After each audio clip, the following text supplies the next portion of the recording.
Hey everyone, what is up? And welcome back to my Higurashi When They Cry Let's Play. Today we'll be recording episode 29, and I'm assuming this is the Chapter 3 finale.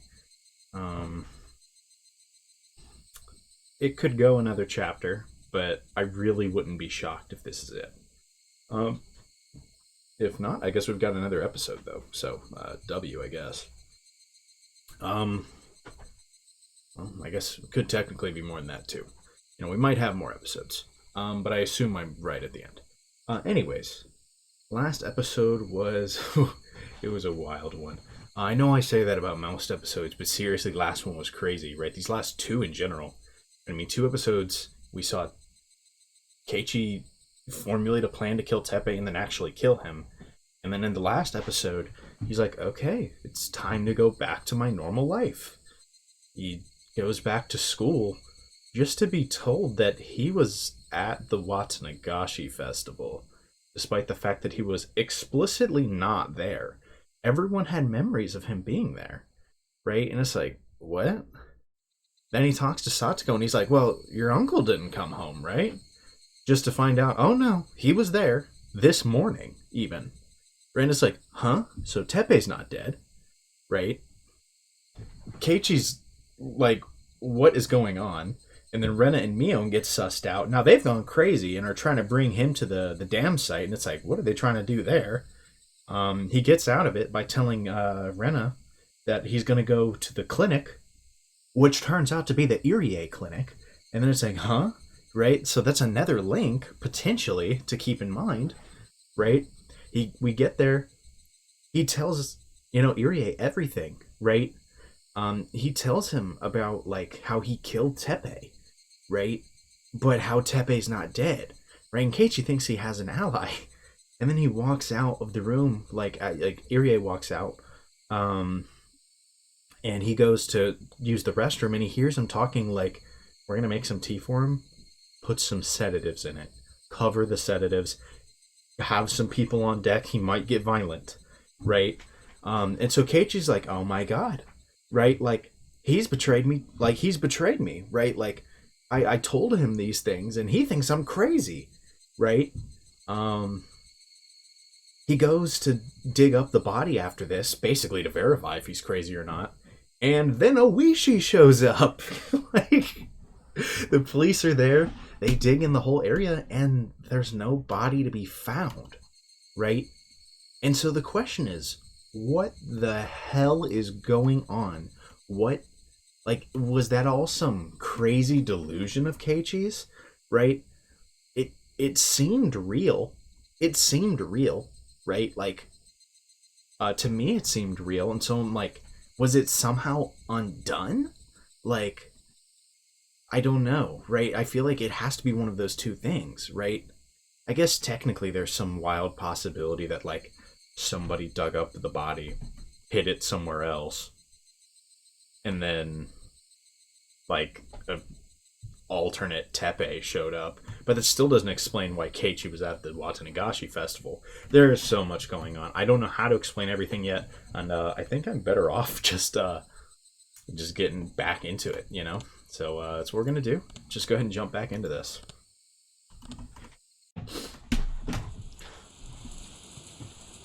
We left off right when we found that the body wasn't there, and then Oishi leaves. The body wasn't there. The police didn't arrest me because of that. I didn't know whether to feel happy about it. Just like Satoko had said, I failed to kill her uncle. The body wasn't there, so I was forced to conclude as much, no matter what strange natural disaster, coincidence, or miracle it might have implied. In order to free Satoko, I became a demon. And this abnormal world was my reward. Yes, metaphorically, I had fallen into the demon world. But if that price had been in exchange for the life of Satoko's uncle, then that would have been fine. Since Satoko's uncle was still alive, still shackling her to him, I needed to become a demon once again. One more time. Someone cue the Daft Punk. No, as many times as it took. I would kill that man over and over again until Satoko was liberated. I had already awoken. I looked at the clock to see that it was early in the morning, at just about 5. It was already light outside. Once I'd hardened my resolve to become a demon again, I could feel my whole body teeming with the awakened power once more. Time wasn't an issue. No matter what, I'd do it. I got myself up. The exhaustion from the past 2 days was completely swept away, and I didn't even feel sleepy anymore either. I slowly rose and made sure my body was moving like I wanted it to. I could feel blood throwing each and every one of my fingers. As I got dressed, I let my mind wander and had a strange thought. These 2 days, while I've said it was for Satoko's sake, the only thing on my mind has been killing. I've said it was for Satoko, while actually carrying out the act, I had completely forgotten about Satoko, albeit only temporarily. Maybe initially it was for Satoko's sake, but now I was just a demon, killing for the sake of killing. And as a result, I'd sunk into a world fit for such a demon. Maybe it was the same for Satoshi. He resolved himself to kill his aunt to save Satoko, became a demon, then disappeared from the sunlit Hinamizawa, vanishing into the demon world. Which meant that, after all was said and done, I'd met the same fate as him. I'd tried to avoid making the same mistakes, but it happened anyway. Which meant that maybe Satoshi was here. Satoshi had come to this world a year before me, so he would be here somewhere. That's an intriguing thought. Then, surprised, I stopped walking. There was the second set of footsteps I'd grown so used to hearing. お前、ひょっとして、サトシなのか? The empty, lifeless air wouldn't give me an answer. But I felt a strange kind of relief that there was someone there. That Satoshi had stuck with me the whole time. Let's go, Satoshi. Once more. This time, we will set Satoko free for sure. I quietly slipped out of the house so my parents wouldn't notice. If they caught me now when I'd been out way too late for 2 days now, they'd give me a really angry talking to. I didn't have the time to allow for that to happen. Today, I would put an end to it. If the dead body disappeared, then I didn't have to bury it. I could just burn it to ashes, and then take them with me, so I could kill him again every time he resurrected. I'd do it again. I'd kill him again, and this time I'd set her free. Outside, the morning light was so beautiful as to stagger belief. Yeah, one problem is you can't really run into Rena specifically, you know, she was like, go to the hospital and I'll be checking the bill. Like, if Irie finds you, yep, you're cooked. Like, I went to the storage room to find a weapon with which I could kill him for sure. Blunt or not, it didn't matter to me. Right now, I didn't need to care whether someone saw or if the police came. This world had gone crazy, after all. A world where I'd shown up at the festival and had fun, even though I wasn't there. Even if the police arrested me, I'd probably end up going right back home as if nothing had happened. Well, that's a dangerous thought. Both me and that other Keichi Maibara. Even without me, he'd fill in. I could vanish from Hinamizawa without anyone noticing. So basically, I didn't care if I was mistakenly killed. Even if I died, Keichi Maibara would remain. After all, this isn't the world I belong in. If I was going to be killed mistakenly for Satoko's sake, then that was just part of my duty as her nini. As those desperate thoughts became serious, the morning air felt more refreshing to me, strangely enough. これは怖いな。こいつにするか? It was a hatchet meant for chopping thick firewood. Its hefty steel blade was sinister, almost as though it was a tool meant for killing people.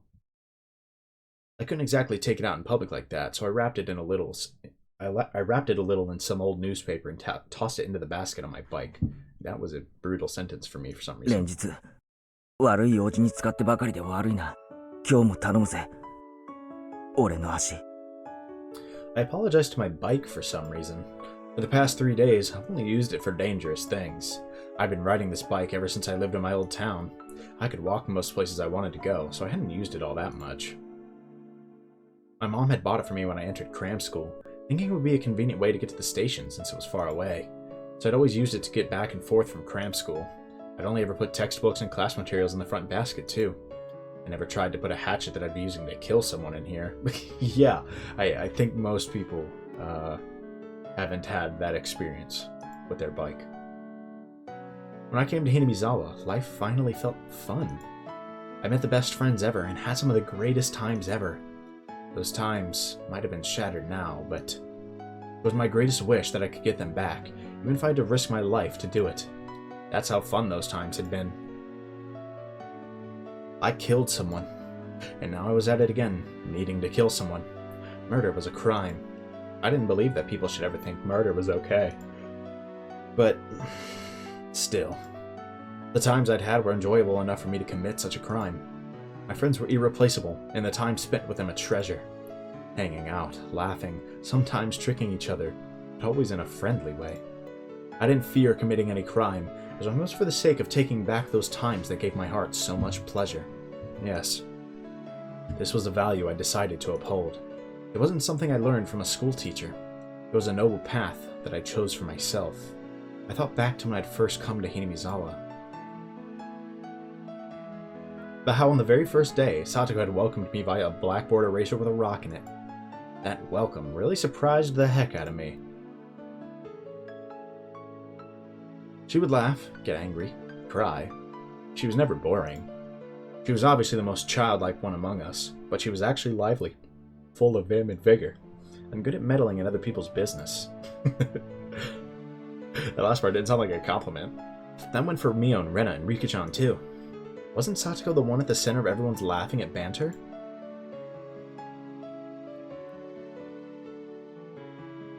Satoko would try to look cool. Then Mion would make fun of her endlessly. Then Satoko would cry, which would put Rena in a state of ecstasy. Rika-chan would be greatly delighted. And I happened to get mixed up in it. We would always fool around like that.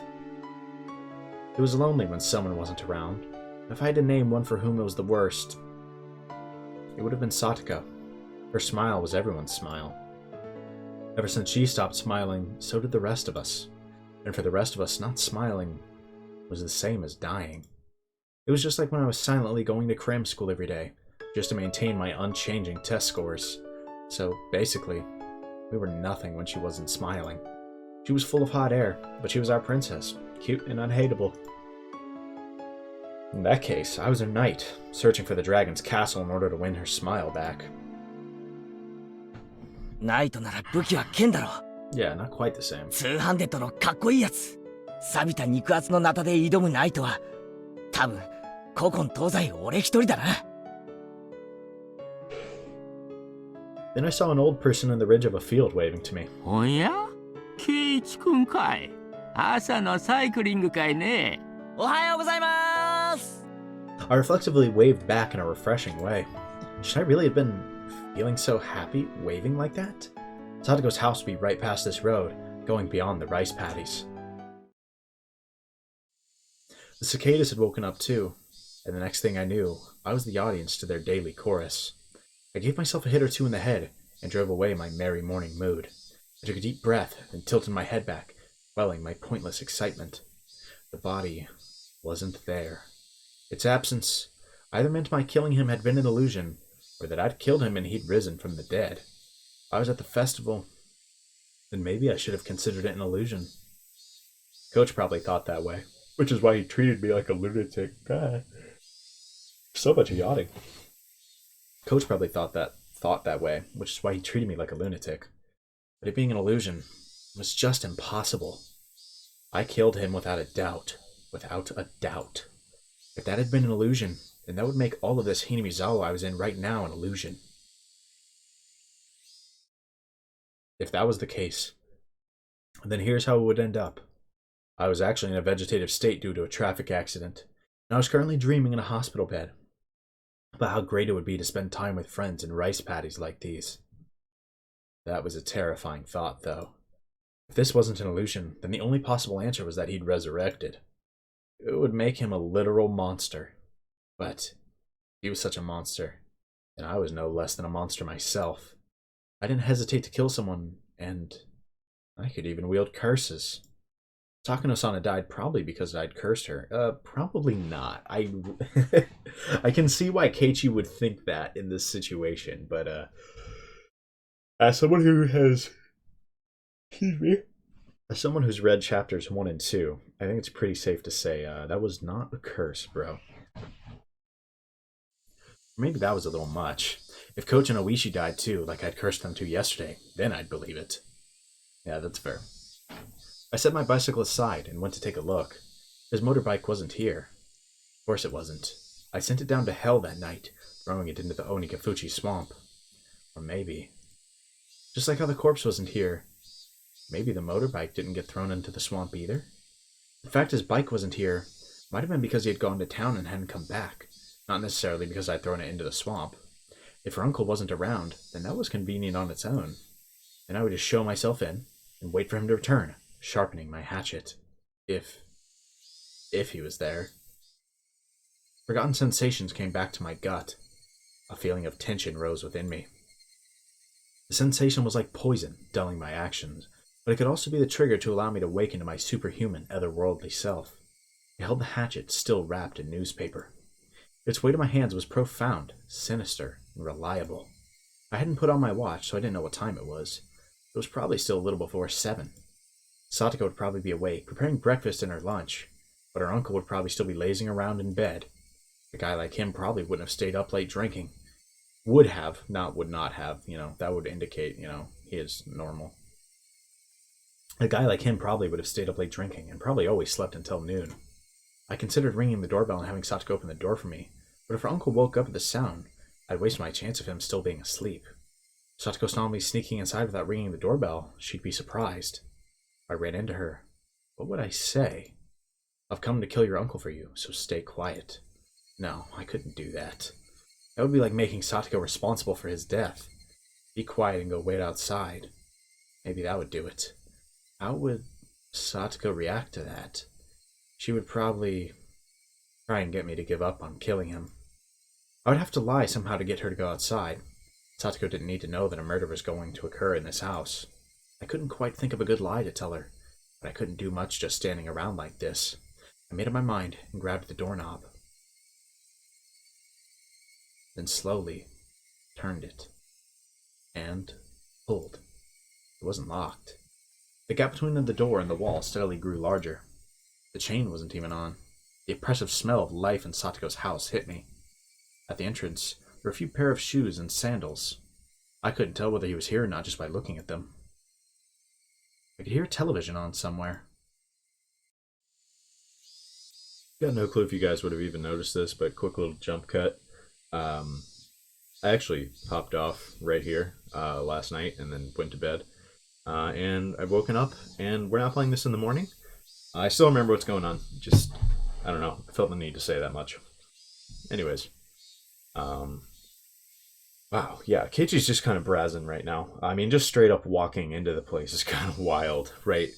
It kind of feels different to me than luring someone out somewhere, right? Like, those are very different acts in terms of how bold they are. If you're luring someone out, right, you're trying to hide things. He literally doesn't even care anymore. It's just insane to me.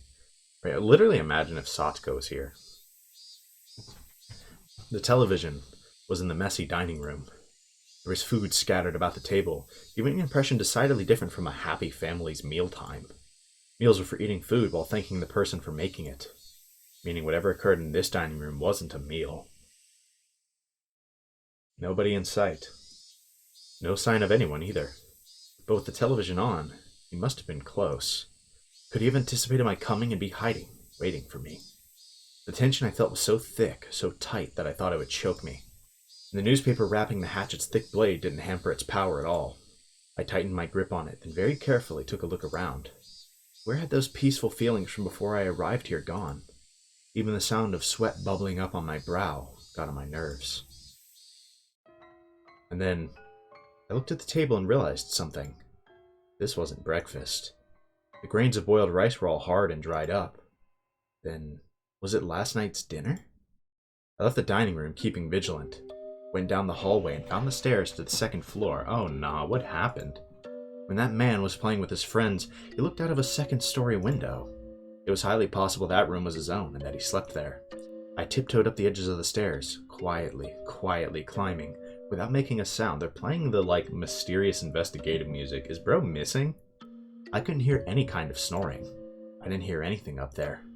I went through a few rooms, slowly and quietly opening the paper doors, checking inside. But I still couldn't find anyone around. To search more efficiently, I got down on the floor and pressed my ear right up to it. I could hear the television in the dining room, and a low hum, perhaps of boiling water. It was then that I started to harbor some feelings of suspicion. This house wasn't right. It seemed like people had been here since the TV was on, but it wasn't normal for nobody to be around this early in the morning. I silently descended the stairs and went back into the dining room. I looked at the food scattered about: completely dried up rice, an overturned bowl of miso soup, the package for a side dish bought at the supermarket. Oh, the bowl of miso soup might be the one that was thrown on Satoko yesterday. I could tell Satoko had definitely been the one who made this. The food was far from Mion's perfection or Rena's gentleness, but it was sincere. Judging by how she cooked for me in my house, and from the type and amount of side dishes, I deduced the meal was from last night. The number stamped into the food package read 830620. June 20th, 1983. That was yesterday.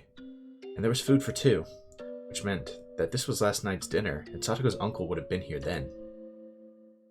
Stop it, Keichi. Don't even think about saying the word impossible again.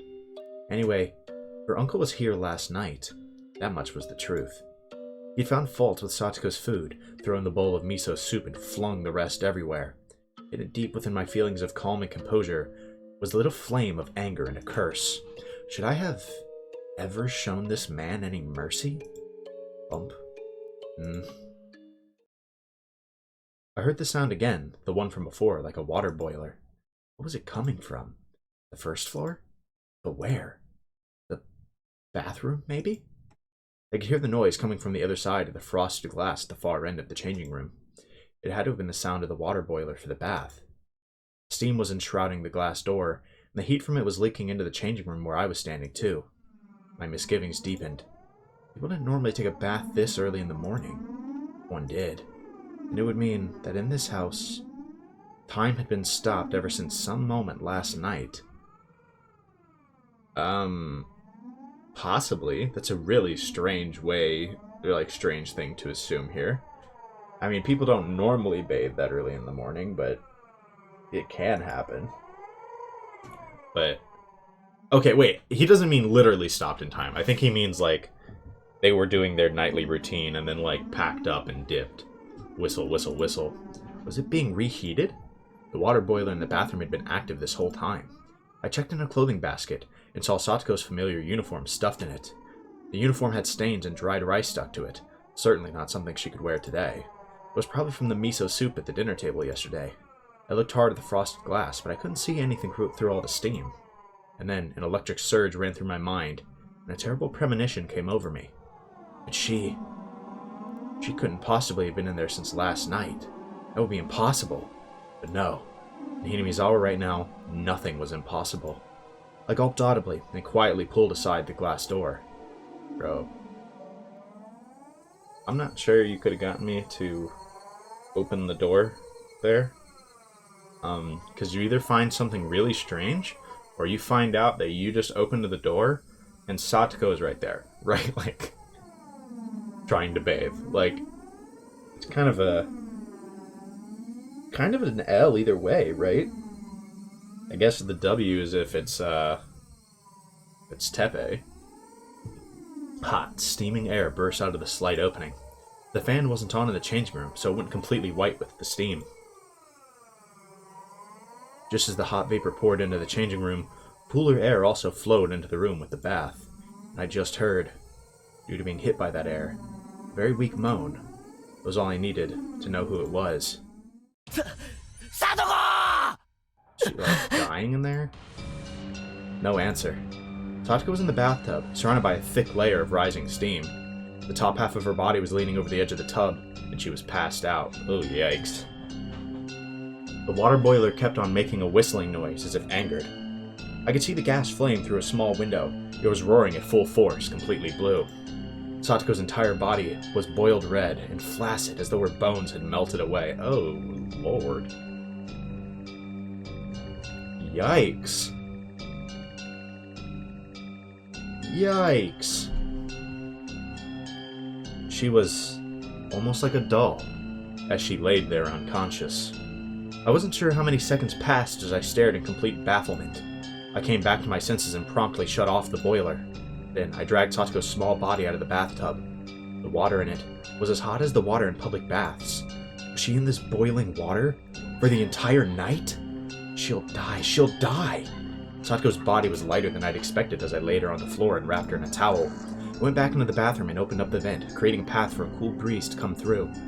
Upon the breeze hitting her, Satoko moaned again. 大丈夫かサトコ俺だケイチだわかるか聞こえるか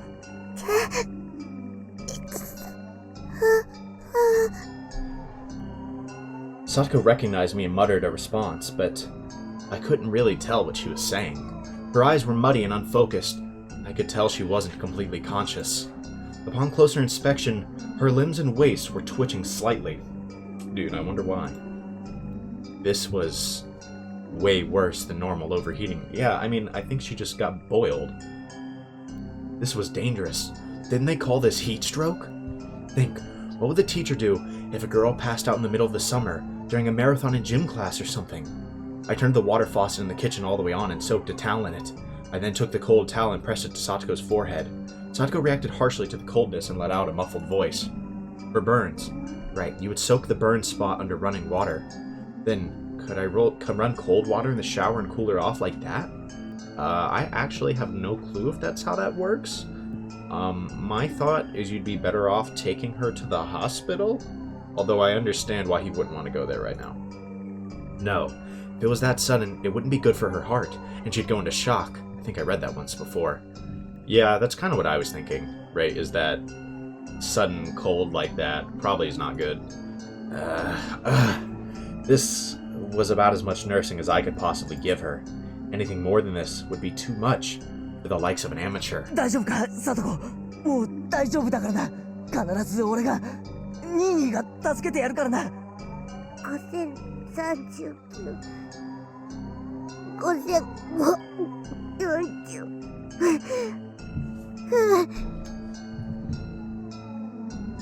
What?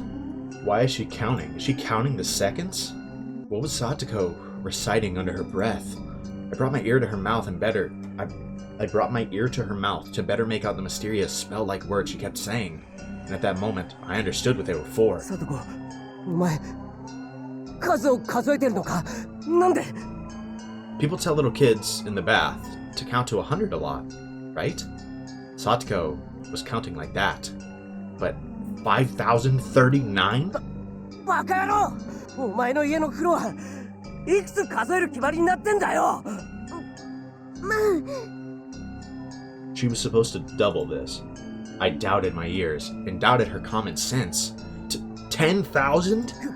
ふざけるなバカ野郎1万なんて数えられるバカがどこにいるんだよ数えられるわけねえだろその前にユダって死んじまうに決まってんだろどうしてこんなことに Last night, her uncle flew into a rage at the dinner she'd made, saying it stunk and was unedible. Satoko didn't understand what on earth he meant. It wasn't much different than what she usually made for him. Maybe he hated the smell of the pickled vegetables she'd bought in particular. Her uncle then decided the stink was originating from Satoko and shouted at her that she never, ever took baths. And then, he put Satoko in the boiling water and told her not to come out until she counted to...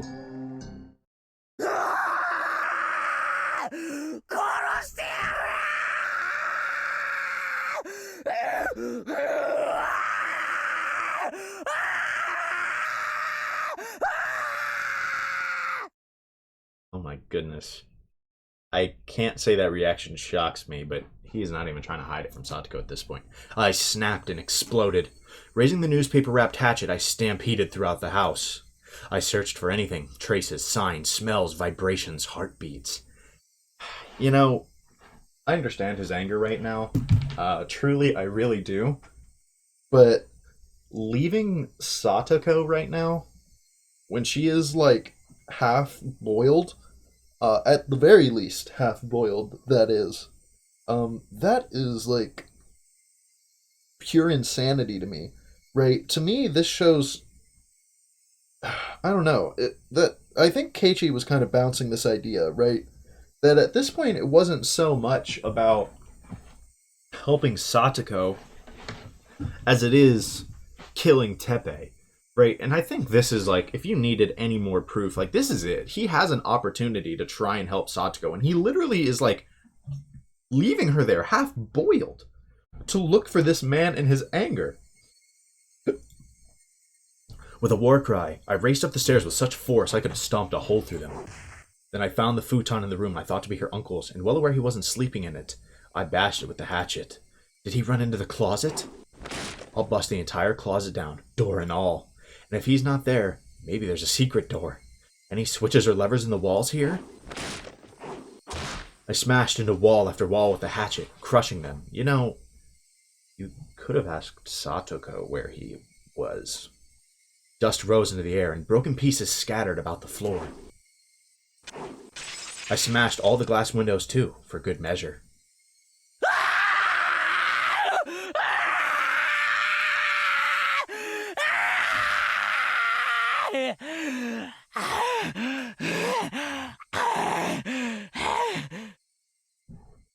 These voice actors doing the screams kind of be killing it, I'm not gonna lie. It is horrifying. These screams and then the pants are horrifying. After I'd destroyed everything beyond recognition in her uncle's room, my reason finally kicked in and suppressed my emotions. Anyway, her uncle wasn't in the house right now. I'd have to leave killing him until later. Right now, I had to do something about Satoko, and you just wasted precious minutes destroying things. I went back to the changing room. Satoko was still lying limp on the floor. There was nothing more an amateur like me could do for her. I needed to take her to the clinic. Coach had treated me like a lunatic yesterday and tried to lock me up in a mental hospital. I never wanted to see his damn face again. I still needed to go to the infirmary one more time. I needed to have a doctor look at Satoko. I thought about putting her in the dirty uniform lying in the laundry basket, but I had no experience dressing someone, so it would be pretty difficult. Shit, I don't have time to be wasting here, and you just wasted several minutes. I eventually gave up on clothing her and decided to carry her in her bath towel. The clinic was close to Satoko's house. It would be way faster to carry her there than to call 119 and get an ambulance. Is it like actually 119 in Japan? I feel like I've probably gone over this before and I don't remember. Either way, I get the point. I threw the biggest towel I could find over her and prompted her to stand. 立てるか。俺が診療所までおぶって行ってやるから。ありがとう。ですわ。Her words sounded clearer than before. She was starting to come back. I cried tears of relief just knowing she'd improved even a little bit. Satoko turned over so she was lying on her face and then put up a weak struggle to get up on a knee. I smoothly swept her up and put her on my back. The towel I put on her seemed like it was about to fall off. すぐ着くから。しばらくの間だけ我慢してろ。It didn't hurt one bit to carry Satoko. She was light. Too light. The lightness actually made me uneasy. Outside, it had gotten hotter, as though eager to attack Satoko. Fucking cicadas! Why did it have to choose this morning to get so hot out? I didn't have time to swear at them. The clinic was this way. Hoisting Satoko on my back, I broke into a trot. At least he snapped back to his senses and is helping, right? Gotta worry that every precious minute that he wasted rampaging, I don't know. I worry that if she doesn't fully recover from this, those precious minutes could have been the difference. The hilly road to the clinic, with which I had never had difficulties before, was now tortuous. Big beads of sweat formed on my brow, and at some point my breath had grown faint. The hatchet on my belt was heavy and made it hard to walk. I considered leaving it, but I couldn't let it go, at least not while Satoko's uncle was still breathing. The signboard for the Irie clinic came into sight, but I quickly noticed something was odd, so I stopped. Several red revolving lights were flashing at the clinic. 3 police cars were parked in the parking lot with their lights on. There didn't need to be much else to inform me something had happened. I didn't want to see Coach, so I'd planned to leave Satoko in the clinic waiting room and give the receptionist a message. But with that police officer Oishi here, I couldn't go inside so carelessly. なんですの？パトカーがいっぱいいますですわよ。 That's a great question. I gently put Satoko down in the shade of the thicket. わからない。様子を見てくるから。しばらくここにいろ。レディをバスタオル1枚でこんなとこに置いてくなんてなってませんわね。 Unironically, yeah, just bring her into the clinic. I understand your reservations, dude, but like, I mean, you're at a point where you've already given up basically everything. I guess he doesn't want to get arrested before he kills Tepe, but それだけ悪態がつけりゃ大丈夫だ。 I'll be right back, I added, getting to my feet. This is the second time he's like briefly ditched Satoko right now. I don't know, right? Like, to me, that just doesn't feel like the right thing to do in this situation. Cautious of my surroundings, I hid myself behind a car and got closer to the officers grouped at the clinic's entrance. I overheard an officer wearing a necktie, probably their leader, and a white-robed doctor having a discussion about something. The doctor didn't seem to be Coach. It was one of those who Coach told to make the tea yesterday. じゃあつまり最初に見つけたのは朝当番のあなただったと。 Why do I feel like Irie's dead? それでどんな感じだったんです？ 事務 Someone's 室 dead. の所長席のソファーに座って居眠りをしているように見えました。 I mean, I assume it's either Irie or Tepe. で、机の上に水差しと空き瓶になった睡眠薬があったんで、あなたはすぐに睡眠薬で自殺したんだと考えたと。それで高熱と瞳孔の拡大に重度の意識障害も見られました。睡眠薬中毒の典型的な重症例だと思いましたので、直ちに対応に入りました。警察も救急も呼ばずに？ここは病院で私は医師ですよ。 Yeah, I mean, that logic does make sense. 生命が危険な状態にあるなら、直ちに治療して当然です。 If you're literally a doctor, you're not going to get too much better than that, in あ theory.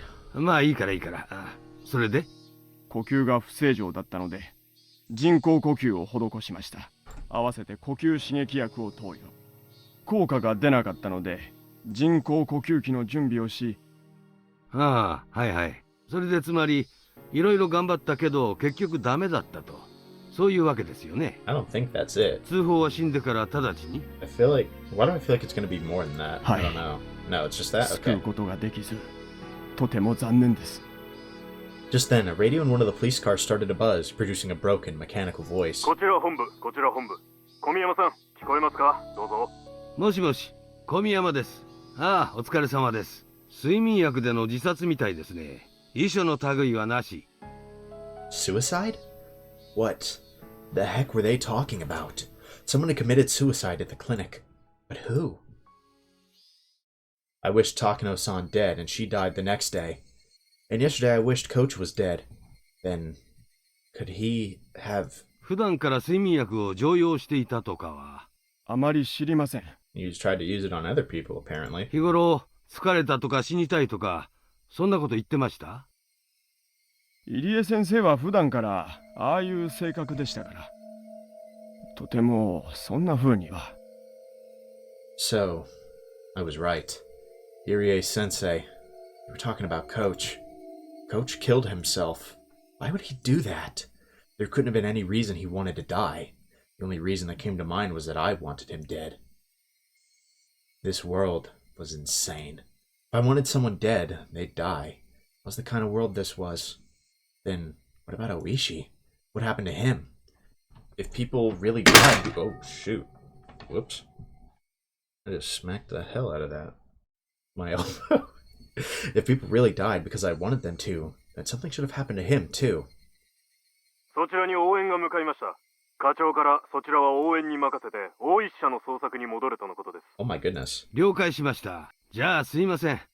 こっちに今応援が来てるそうですから、現場はこのままにしておいてください。Bro, wait, are the people he wants dead actually just dropping dead right now? おい、行くぞ。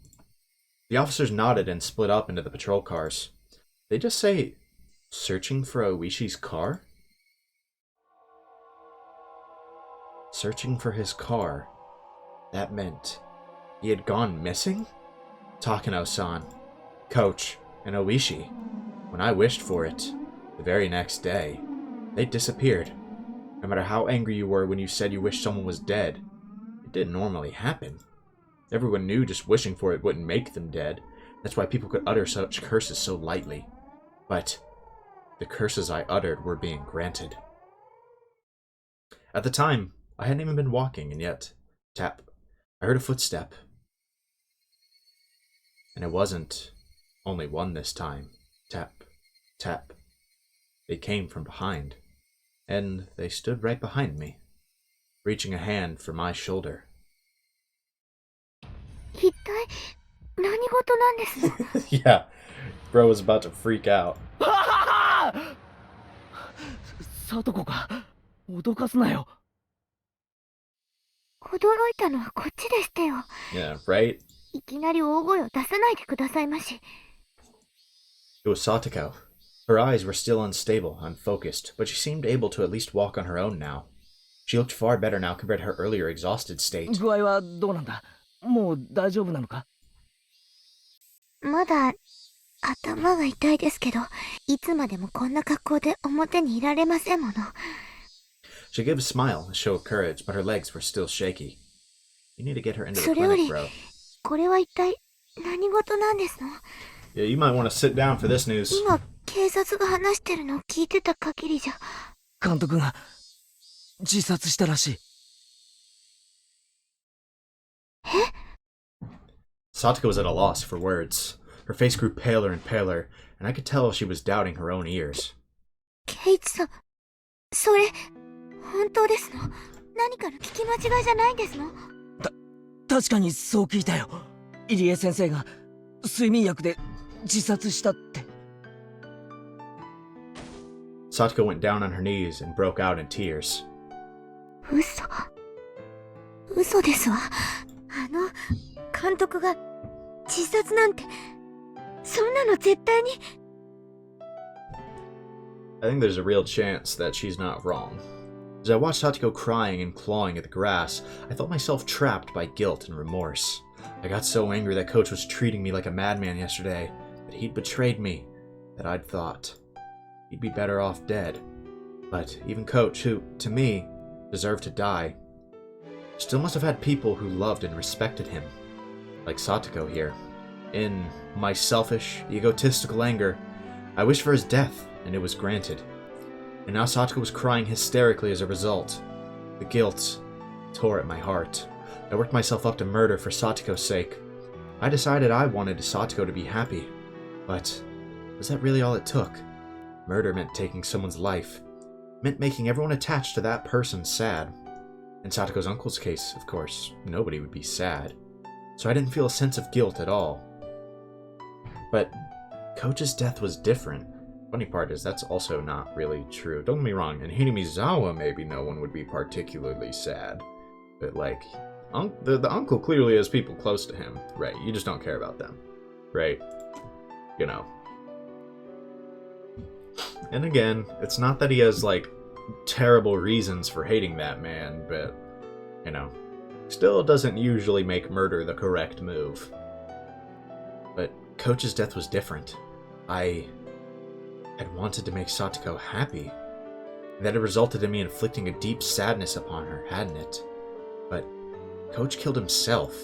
It wasn't my... Satoko still hadn't stopped crying, but she seemed to be a little calmer now.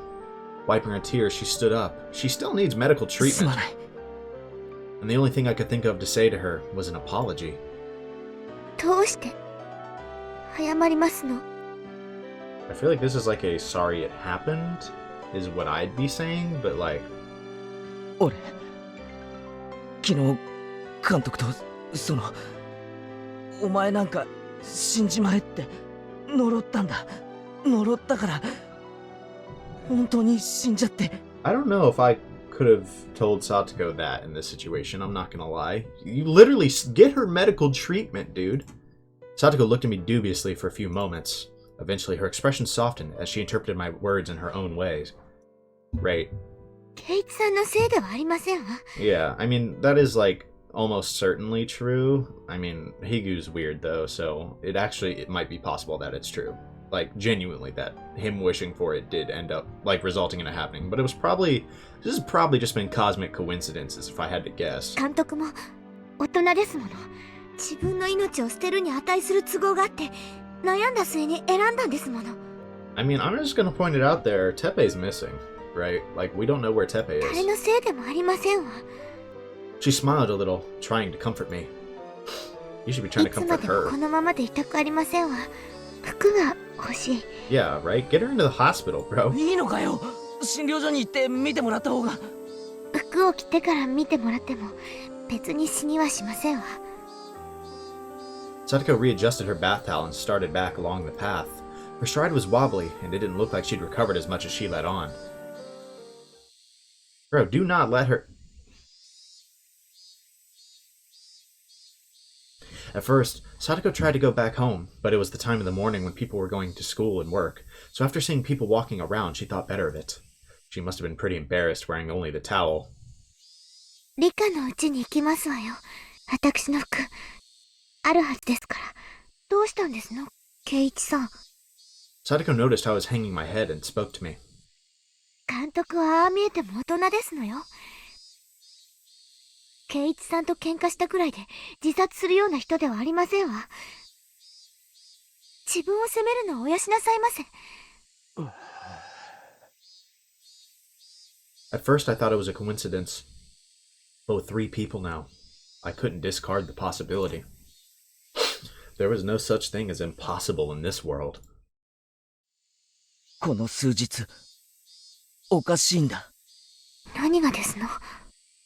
Satoko seemed to be having trouble breathing, but she still tried to listen to what I had to say. I cannot believe you still have not gotten her, like, medical attention, dude. おとといの綿流しのお祭り、お前は途中で帰ったから行かなかったんだよな。Are you allowed to tell her everything? そして俺は祭りに行ってみんなと遊んだ。らしいですわね。あの時は取り乱して申し訳ありませんでしたわね。Satoko remembered how she blew up at me in the classroom yesterday and bowed to me a little. 実は俺、祭りに行っていないって言ったら信じるか？ Satoko looked at me, confused. She couldn't help it, of course. 信じられるわけありませんわ。何を今さら。信じられないだろ。信じられないのは、だって俺は祭りに行っていないのに、俺が祭りに現れてみんなと遊んだって言うんだ。こんなの信じられるわけないだろ。それ本気ですの？ Deathly serious. ああ、綿流しの夜からおかしいんだ。いつの間にか変な足音がペタペタとついてくるようになって。The blood drained from Satoko's expression. 足音がペタペタ。Is this where she's like, Satoshi said the same thing? そうなんだ。最初は気のせいだと思ってたけど、ずっとついてくるんだ。多分今もついてきてる。里子の足音と混じって。よく聞き分けられないけれど。Satoko took a long and hard look at me. Maybe she was doubting my sanity. Coach did the same thing. I mean, why wouldn't he, after telling him this? The more I thought about it, the more I was unable to endure the feeling that my hatred for Coach had been meaningless. 綿流しの日、俺は祭りに行かず、あることをしていたんだ。ずっとだぞ。眠ったり、意識がなくなったりしたことはなかった。だから寝ぼけ気分でフラフラと、記憶になく祭りに出かけたなんてことはありえない。Telling Satoko this is kind of それはおかしいですわね。ならどうやってお祭りで遊んだんですの？ That's what we're trying to figure out. だから俺は祭りには行ってないんだよ。 No, I can't let myself get emotional. If I get agitated now, that'd be like proving that there's something wrong with my head. あ、ごめん。みんなが信じてくれないんで、つい。圭一さんがそう言うなら信じてあげますわ。それで？あの夜、高野さんに会ったんだ。それで見下されたと思って、俺は心の中で念じたんだ。お前なんか死んじまえって。高野さんってどことなくそういう雰囲気がございますものね。 Indeed she does. その気持ちわからなくもありませんでしたよ。高野さんが死んだの、昨日の話だ。どこかで焼け死んだらしい。それ本当ですの？ Indeed. 死んだんですの？俺が死ねと願うと、次の日には死んでるんだ。それから警察の大石ってやつも知ってるか？ムカつく太った刑事みたいなやつ。 Satoko nodded a little. さっき警察が話してるのを聞いたんだが、どうもあいつ行方不明になってるらしい。実は昨日あいつにも死んじまえって念じてたんだ。He sure wishes that on a lot of people recently, huh? それ本当の話ですの？嘘じゃない。俺だって信じたくないけど、本当の話なんだ。高野さんも監督も大石も、俺が死ねと念じたら本当に死んでしまったんだ。I have no clue whether to believe this is coincidence or he's actually somehow getting them killed. For a little while, Satoko's at a loss. A long silence ensued. それは怖い話ですわね。圭一さんにせめて嫌われないように気をつけませんと。それだけじゃない。もっとおかしいこともあるんだ。Do not. Go get her medical attention and leave her out of this, dude. それはお前のおじなんだ。おじさまの話はやめてくださいましな。昨日いたんだろ、お前の家に。あの人の話はやめてくださいます。嫌なんですの。Yeah, あ dude, りえな drop いん it. だ。あいつがいるわけがないんだ。やめてって言ってますのよ。いやあの男が綿流しの夜以降、だってあの男のことはもう嫌なんですの。俺が殺したんだ、この手で。Even the cicadas stopped crying.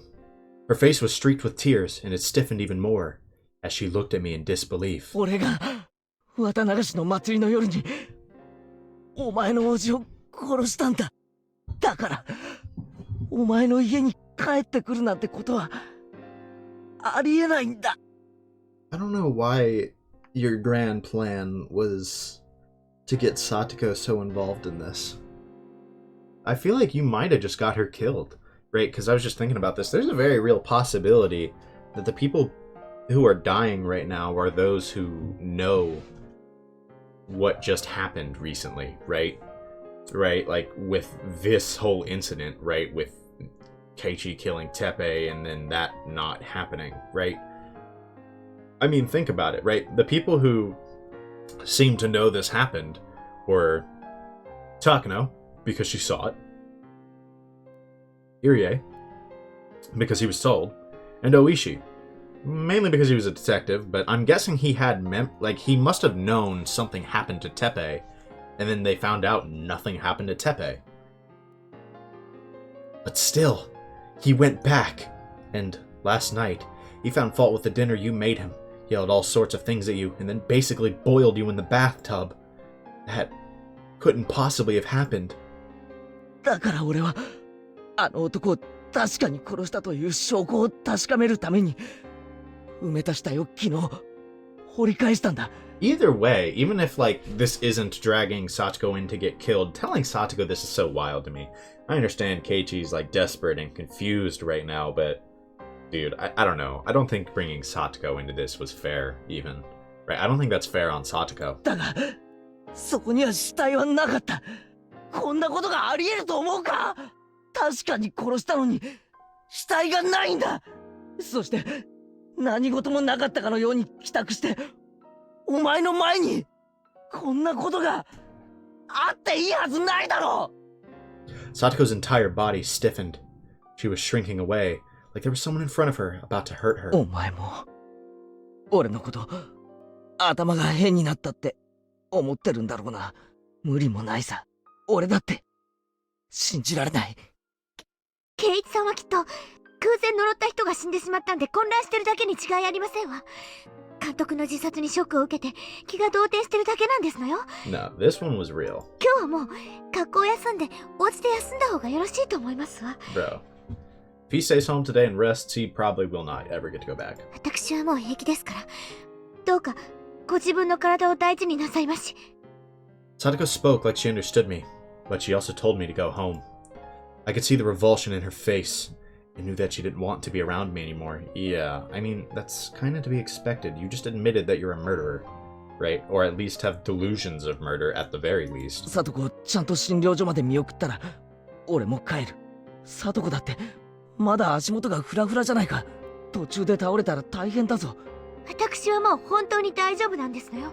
男の人にいつまでもこんな姿を晒していたくないんですのよ。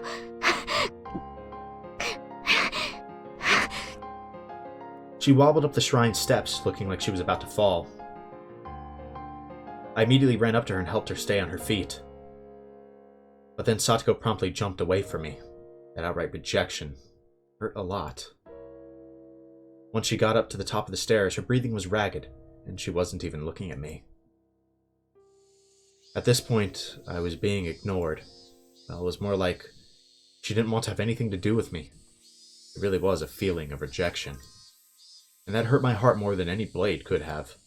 This was the path I chose for her sake. To be treated like this at the end of it all, it's just so saddening. I mean, all you had to do was not open your mouth, dude. Like, don't be naive, Keichi Maibara. You never wanted to be repaid in the first place. You didn't do it so that Satoko would thank you.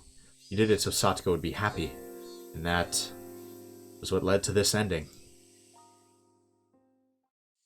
Rika-chan's house was a disaster prevention storehouse used by the town council.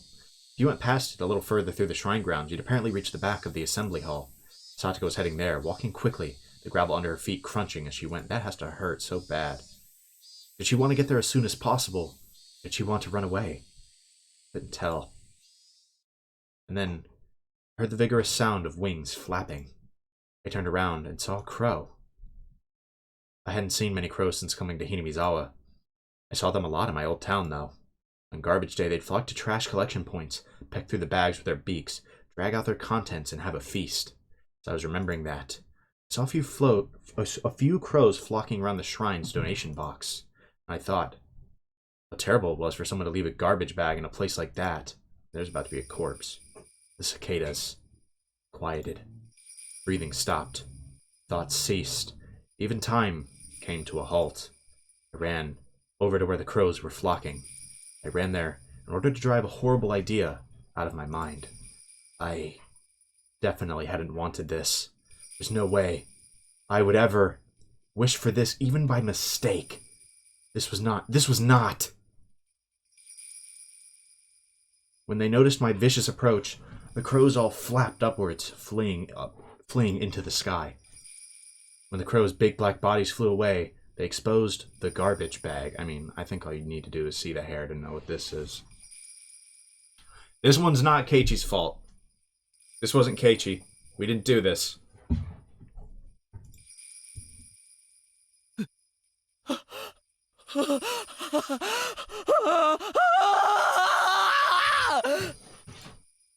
What had I seen there? The scream had escaped from my throat before I understood what I was looking at. What was this? Satoko came over as well, realizing something had happened, and she looked over my shoulder. Then she screamed as well. This wasn't.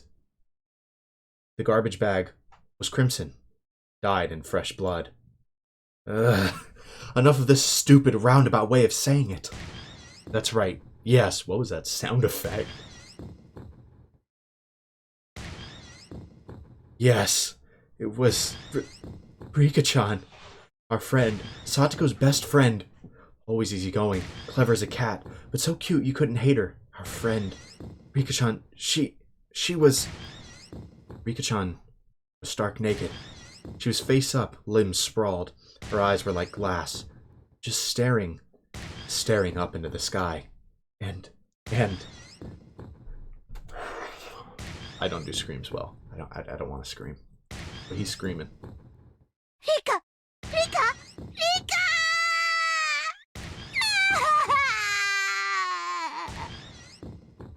Satoko broke down crying on the spot, and yet she still couldn't approach her friend's remains. That's pretty normal, dude. The crows had gotten through the garbage bag and they dragged out an apple peel and spread it all over. No. Crows, they couldn't do this. Yeah,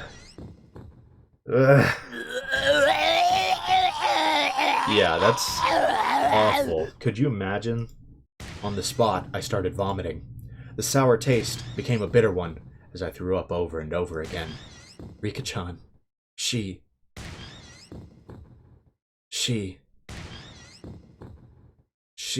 her stomach was cut wide open, vertically, completely open. Ooh. Just like what happened to the person at the beginning of the chapter.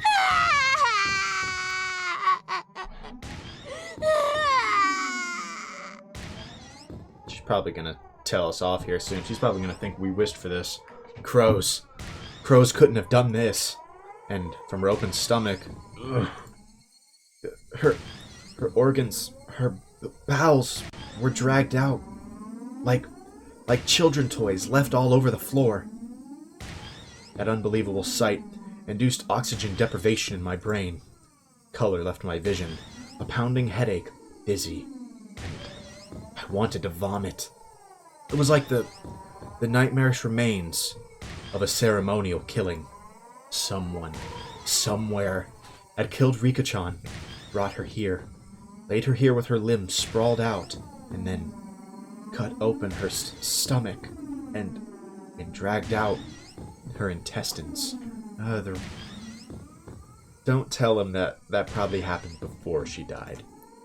Red and pink viscera were sticking out of her gut, and her intestines were scattered in every direction, like it had been for fun. The entire ground was covered in an ocean of red and black. A few of the crows had hopped around inside that ocean. They walked through the sea of blood, leaving bloody footprints in those footprints. There were several still left on Rika-chan's body. Those sinister prints made it seem even more like a bizarre ritual killing. I may have wished for Takano-san and Coach and Oishi to die, but I didn't remember ever wishing for Rika-chan's death. そうさ、俺じゃない、俺じゃない、俺じゃない。 I stumbled backwards, then stepped on a newspaper. A newspaper? In a place like this? The newspaper was what was covering my hatchet. I had kept it wrapped up and on my belt in order to carry Satoko, and that newspaper had fallen off. Sheesh, don't scare me like that. I bent down to pick it up, and then Satoko looked at me with such disbelief as I'd never seen, and froze. She was looking straight at me, at the hatchet on my belt. Oh, yeah. She thinks you did this, right? I mean... 落ち着け、サトコ、これは違うぞ。 Satoko, trembling madly, backed away. 俺じゃない、俺じゃないんだ、俺じゃ。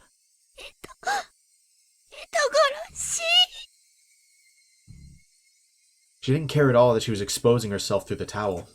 She just trembled and tried to step back from the demon in front of her. サトコ、落ち着いてくれ。 If you just hadn't said anything, you'd be fine right now. 頼むから、冷静になってくれ。サト。Screaming weakly, Satoko began to run, unsteadily. Run away, that is. 待ってくれ、サトコ。 I'm not gonna lie, you fumbled this even harder than Satoshi did, bro. 違うんだ、違うんだ。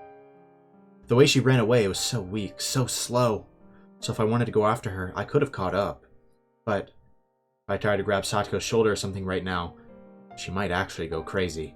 So I had to follow her and try to clear this up. Dude. 高野さんを殺して、監督を殺して、大石さんも殺したんでございましょう。おじさまを殺そうとして、リカまで人殺し。違う、俺じゃない、俺は殺してなんかいない。何を言ってるんですの。あなたさっき自分で言ったじゃありませんの。死ねって。それでみんな死んでしまったんでしょ。俺は死ねって思っただけで、別に。自分で何をしたか記憶に残っていないんでございましょう。そんな人の話なんか信用できるわけありませんわ。人を殺した時の記憶が欠落してるだけなんじゃありませんの。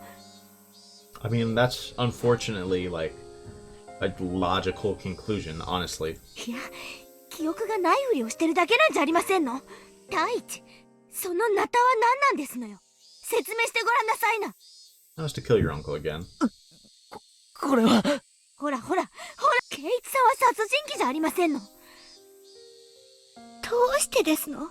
ちょっと意地悪だったけど、楽しくて優しい、一度は本当のニーニーかもしれないとまで思ったのに。どうしてそんな風になってしまったんですの？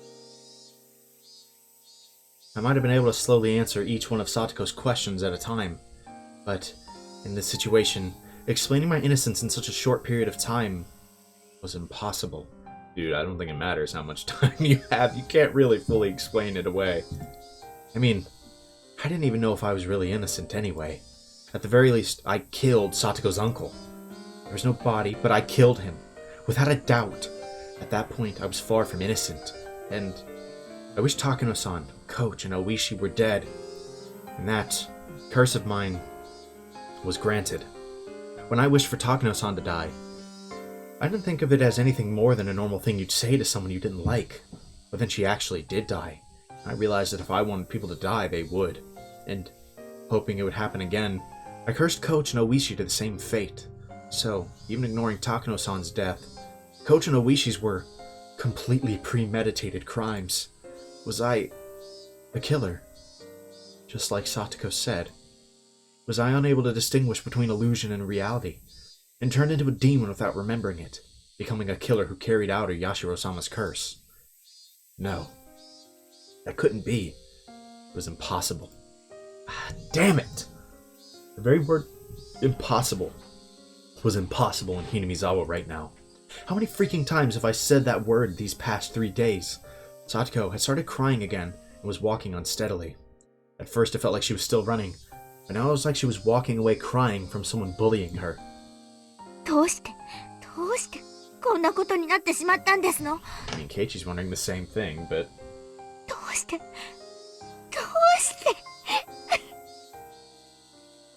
If there was an answer to that, then I wanted to know it too. Why? Why had it turned out like this? ニーニーがいなくなってずっと寂しかったけど、ケイチさんが転校してきてくれて、またみんな明るくなって楽しくなって、毎日が光ってたのに。 Well, now we're seeing her true feelings. This isn't how we wanted to see them, surely, but... Yeah, she was right. Those days were bright and beautiful. And yet... After that, Satoko and I shouted the exact same thing. どうしてこんなことに。 The cicadas were sneering at the spectacle, our strange game of tag. Ah, shut up, shut up, shut up. Eventually I heard the murmuring of a stream. The forest parted and a suspension bridge appeared.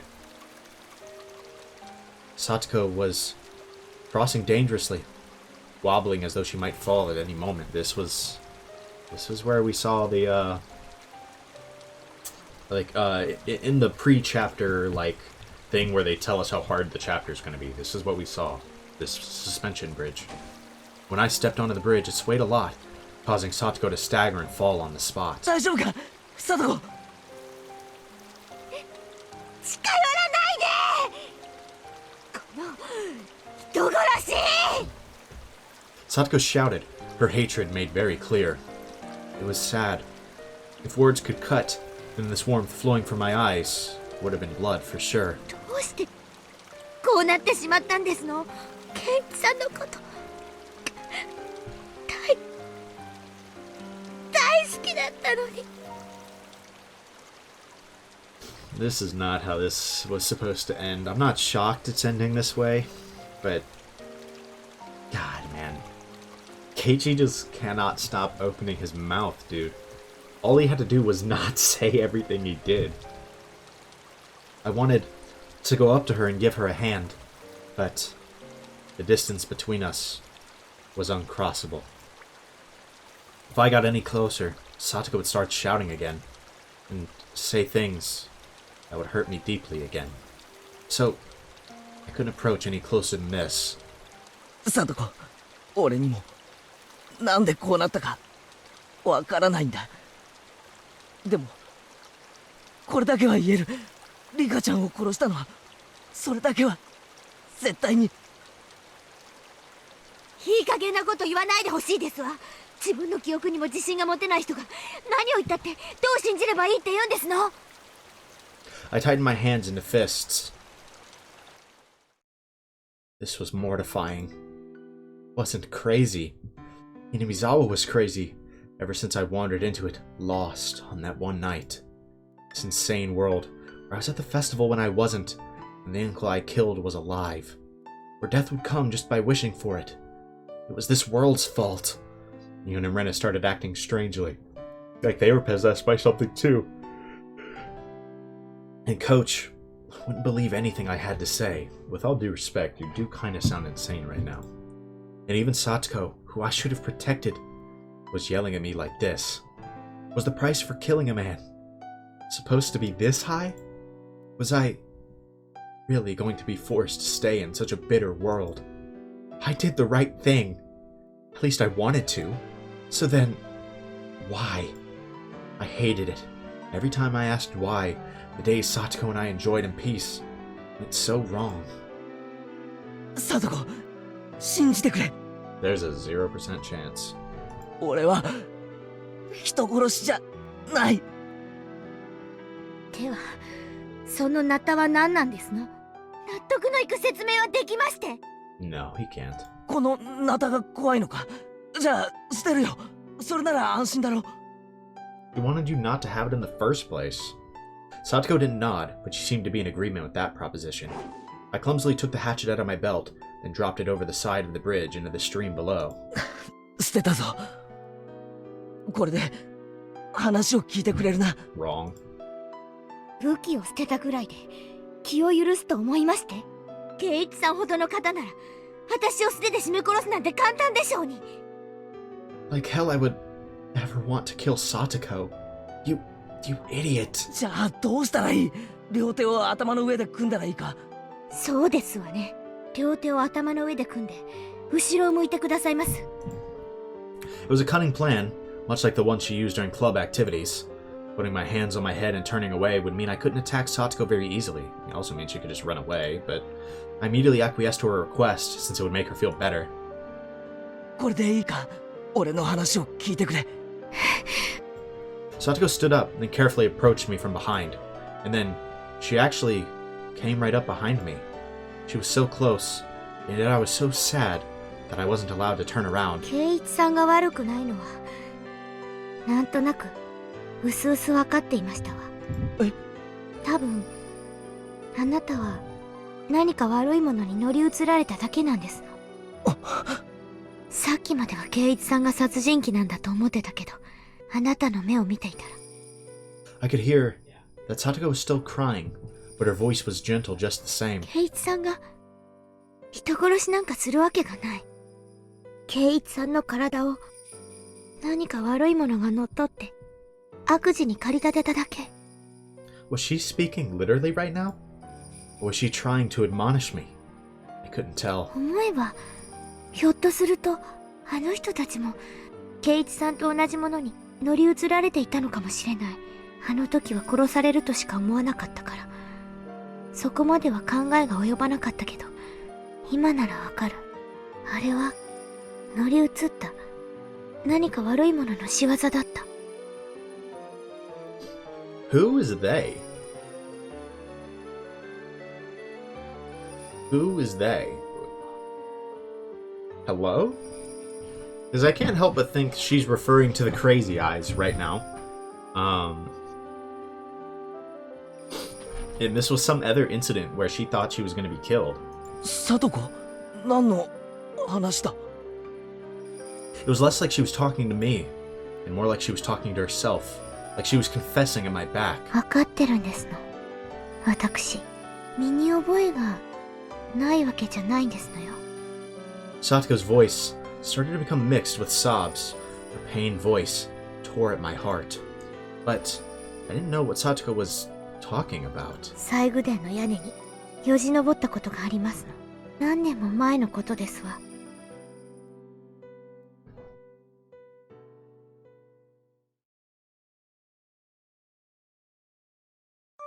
Once, when Satoko was playing hide and seek at the shrine grounds, she climbed onto the roof of the storehouse for ritual implements, which everyone said to not go near, and hid.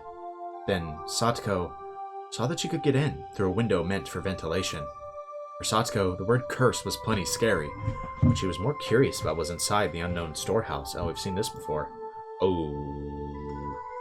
She removed the grating on the window, which was already hanging off, slid her small body into it, and climbed down inside. It was too dark to see much, but after descending, she realized just how high up she'd been. Despite the darkness, she could see a few things around her thanks to the faint light coming in from the air window. And to her disappointment, it was just a regular old storehouse. She tried to leave, but the door was locked up tight from the outside, and it was made to not open from within. She would have to go back out through the ventilation window she'd come in from. But the window was high on the wall, and there was no way she would be able to climb back up. Satoko desperately tried not to cry, and racked her brain thinking of a way to get up there. There were a lot of birdcage-looking things hanging by chains from the ceiling. She took the hanging chains and strung them along the wall. If she climbed up the bundle of chains, she might be able to manage to climb up to the ventilation window. There was nothing else she could do, so she had to try. And try she did. It was dark and creepy, and she didn't want to stay there forever. The more she thought about that, the more she panicked. She climbed the bundle of chains. Satoko could hear the clinks and clangs of everything creaking under her weight. And then, just as her hand reached the window, one of the metal fixtures she used to stick to the... One of the metal fixtures she'd used to stick the chains onto the wall flew off, and the chains all began to pull loudly and furiously every which way. Spurred on by the sounds behind her, she managed to get back onto the roof from the window. Because of the weight of the flailing bundle of chains, the other fixtures broke, and then one of the big bird cages hanging from the ceiling fell to the floor with a huge noise. Under it was an image of Oyashiro-sama, his vessel, and the cage took off one of the arms, and trapped some other implements beneath it. It didn't take very long for her to grow scared of what she'd done. The deafening noise could be heard from the rest of the shrine grounds. A few other children heard it and gathered around, and of course, Rika was one of them. Then, Rika's father, the shrine's priest with an angry look, ran over. And then, as for what happened next, it was painful to remember. The only one who knew where Rika's parents kept the key to the ritual storehouse was Rika. So, he scolded her, saying that this happened because Rika pulled a prank and hid me in there. He was very angry and menacing. Just looking at him was enough to frighten anyone. He exposed Rika's back, took a strangely shaped ritual cane or something, and struck her with it several times. Oh my goodness. Rika's words at the time, "Wasn't me, it wasn't me. I'm sorry, I'm sorry." That pitiful voice, I still can't get it out of my head. I should have said it was me. I should have said so, to save my best friend from that false accusation, without being afraid of Rika's father's terrible temper. Rika gritted her teeth and cried at the crime she didn't remember doing. Ever since then, the world had been strange. わかってるんですの、私には。これは、お社様のたたりだって。あの時、最後伝を怪我して、親友を見捨てた私への天罰だって。お社様のたたり。Interesting. So, I mean, I will say, it seems that this guy isn't exactly just, like, an enemy of the village because he wasn't against the dam project. It seems like he also just beats kids, right, and had a terrible temper. I don't think it's that crazy to think that someone would want to kill that man. 父も母も、濁流に消えた。意地悪だったおばも死んだけど、誰よりも私を可愛がってくれたニーニーも、私を捨てて、家出してしまった。そして、圭一さんが転校してきて、やっと楽しい毎日が戻ってきたと思ったのに、今度は圭一さんが取り憑かれて、リカも殺されて。Audio went dumpster. 聞いたの私。お社様は、本当にたたりをなすときは、本人をすぐに殺さないんだって。親しい人から順に殺して、みんな殺してから、最後に殺すんだって。I don't know how much I buy this. だから、圭一さんもたたりにやられて。I mean, are we really gonna call Takano, Oishi, and Irie our closest friends? Like, I mean, that doesn't really fit what's actually happening. Yes, Rika. I think that's just a really bad coincidence, though. きっと、今度はレナさんやミオンさんがたたられてしまうんですわ。 Okay, if Ren and Mion die, maybe there's something to it. そして殺したり殺されたり、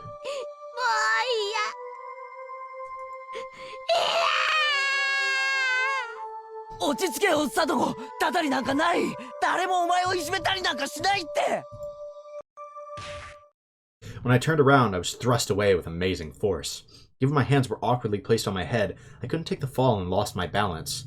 I'd been pushed not into the bridge, but to the side. Towards the stream. No, this can't be happening. And, oh lord. Oh my goodness. Did she just kill him? As one last miracle, I was allowed to grab a cord hanging from the bridge. Far below me was the stream. We were pretty high up, and below were rocks of all sizes. Satoko might want to get off that bridge. If I fell, it clearly wouldn't be pretty. The entire bridge was tilting under my body weight. My frail little grip probably wouldn't last another minute before my fingers had to let go. Satoko! Satoko! I didn't understand myself, what I meant by shouting her name then. Was I asking her to save me? Was I asking her why she did this? Finally, everything came back into focus, and I saw Satoko. I was surprised at what an odd expression she had. Is it going to be the eyes? It was the first time I'd seen it. It was an expression of righteous anger meant only for those who needed to die. Oh no. 死んじゃう人らし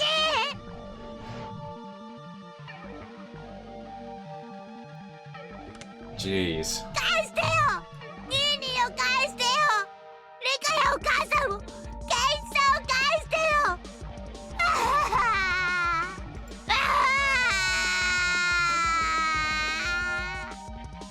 As she screamed, she jerked the bridge to and fro. She didn't have to do that. I was going to fall anyway. 私はお前なんかには負けないんですのよ。たたりなんかに負けてたまるもんですか。お前になんか絶対に負けない。みんなを奪ったお前に絶対に負けたりなんかしない。I can see why she thinks that this is all just a curse, truthfully. I still personally don't buy it. But there's clearly something funky at play here. But yeah, I mean, Satoko rightly has lost her marbles now. サトコ、これだけは聞いてくれ。 I don't know what my face looked like at the time, but it seemed like it was enough to quell Satoko's agitation. 俺のしたことは確かに褒められるものじゃない。いや、いけないことだったかもしれない。だけど、お前に幸せになってほしくってしたことだったんだ。それだけは信じてくれ。こいつ最後の最後でケイチさんのふりを。 Satoko didn't seem to have any more desire to listen to what I had to say, and for that to happen at the very end like this was tragic. お前に褒められたくてやったわけじゃなかった。お前に幸せになってさえもらえればよかった。俺たちはダメなんだ。お前が笑っていないとダメなんだ。だから俺が消えたら笑ってくれ。 Bro, with no Keichi and no Rika? 俺が死ぬことで新しい生活を迎えたならきっと笑ってくれ。それだけ約束してくれないか。 I think Rika's death is gonna make that hard. 喋るな。ケイチさんの口調で喋るな。落ちろ。落ちてしま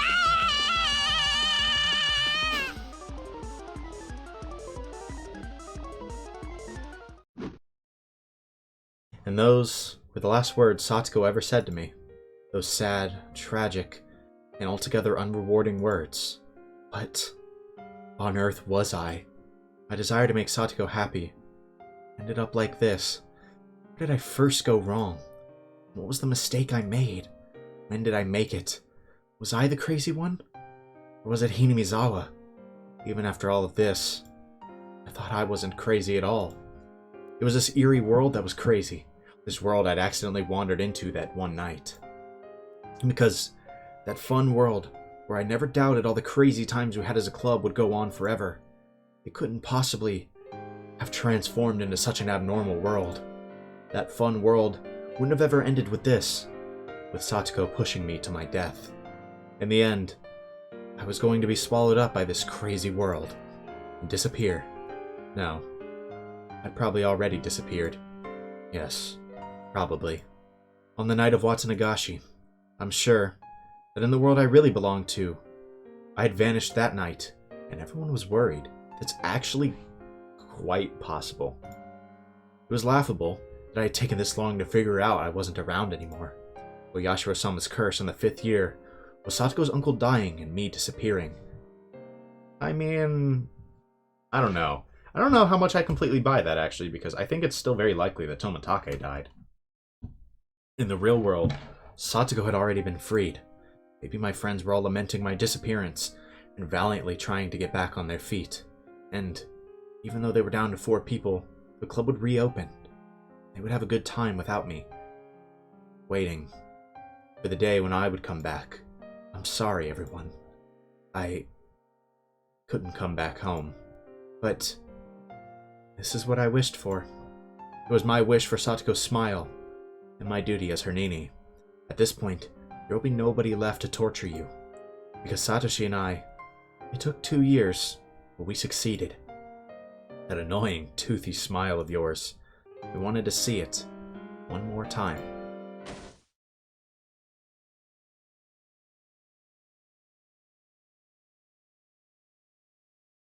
My pain wasn't gentle or merciful. It was a sharp pain, violent, powerful, and ruthless. What little compassion I had receded in the span of a moment. And now, I could die. I could say goodbye to this insane world. Farewell, crazed Hinamizawa. Thanks for giving me the psychic power to kill people whenever I wanted. If you'll still allow it, I'll wish for one last thing. The death of this very world. Of this crazed Hinamizawa. So that nobody would ever again have to find themselves lost here again. Yeah, right. I feel like, I don't know. Like, Keichi is dying, but for some reason I feel like this isn't where it ends. It's not. What? What? Alright, well, we're going to keep going, because this episode's only an hour and a half so far, and I kind of expected this to be a finale, so I was prepped for a 3-hour recording session. Let's look at the research notes. Oyashiro-sama. Nobody really knows what characters to use to write Oyashiro-sama. Knowing this is hard partly because depending on the time period, he has been called with various titles with subtle changes to his name, and nobody knows the real one. The only thing all time periods agree on is the 4 syllables O, Ya, Shi, and Ro are always used. There is a theory stating the shrine, or Yashiro, dedicated to Oyashiro-sama itself became an object of worship. And that people began calling it O Yashiro-sama, or Lord Honorable Shrine. But this doesn't make a bit of sense.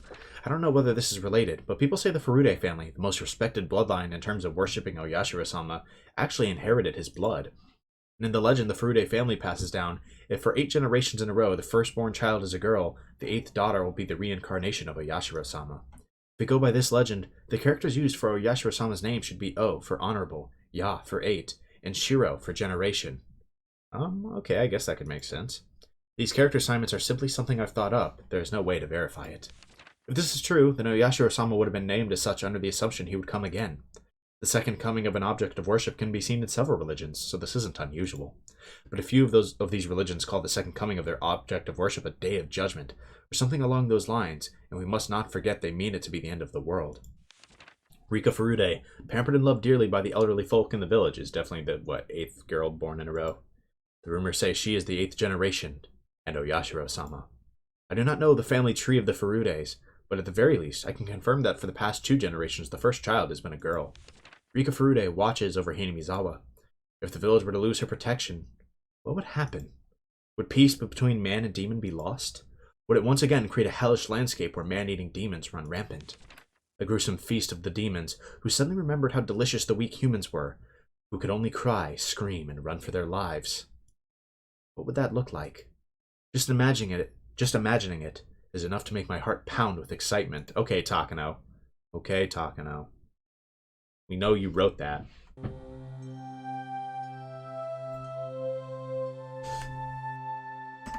Okay, so I guess we can briefly talk about what happened in this chapter before we move on to whatever is left, right? We're not done. It seems like Keiichi is dead. Are we going to get a perspective shift?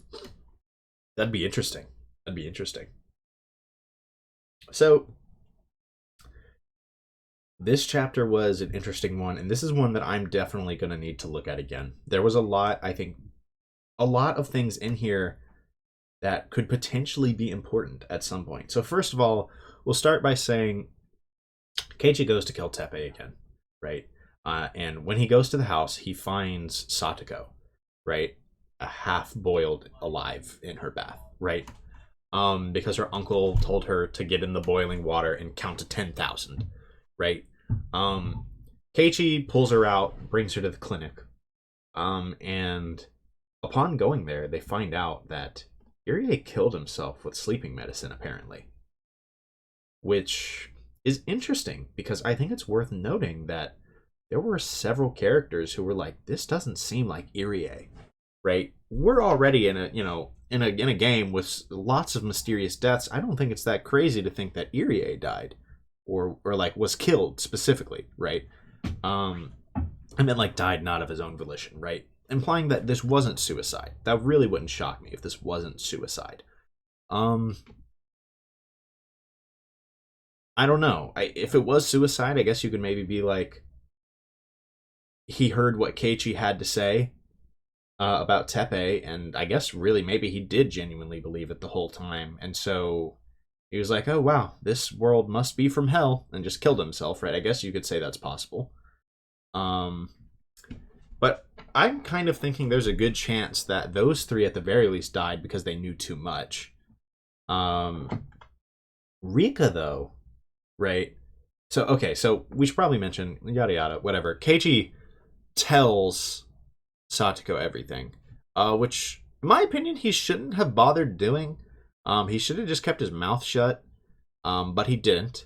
And Satoko was not particularly pleased with him, right? Not particularly pleased with this idea that he cursed several people to death and tried to kill Teppei, right? Because, I mean, that's pretty natural, right? You know, maybe if it had just been Teppei, whatever, but, like, still probably not. And she was explicitly telling him not to bring up Teppei, and so that really didn't help his case, right? And he couldn't stop himself, right? He mentioned his memories seeming incorrect, and so I don't know. I think it's pretty natural to assume that Keiichi's just gone nuts, right? Especially in Satoko's position. She goes to get some clothes, and they find Rika dead. Now, Satoko's not going to believe it for a second, but I would almost guarantee that this was not Keiichi, right? Because of the way she died the exact same way as the person who was killed, presumably by the mob did, right? Or by the Yakuza, right? At the very beginning of the chapter, right? Stomach slit open with the intestines pulled out, right? The same exact method, right? I don't know. That doesn't feel like a coincidence to me, and I don't think it's reasonable to say that was Keiichi, right at the very beginning, right? And so I'd say there's somebody else killing people who might know too much, or perhaps Rika did die because maybe just because she was close to Keiichi, right? Maybe that was a way to get to Keiichi, right? I don't know. Rika's death is like the most strange thing, because I didn't really buy too hard into the theory that Keiichi was cursing people to death, but like it was maybe possible, but Rika? No, there's no way, right? And especially the method wasn't like it perfectly matched one that we know was used by other people, right? And so I think it's fair to say all these deaths were probably unrelated to Keiichi, frankly, and he just thinks they were because he's kind of losing his, well, not kind of, he kind of lost his marbles. And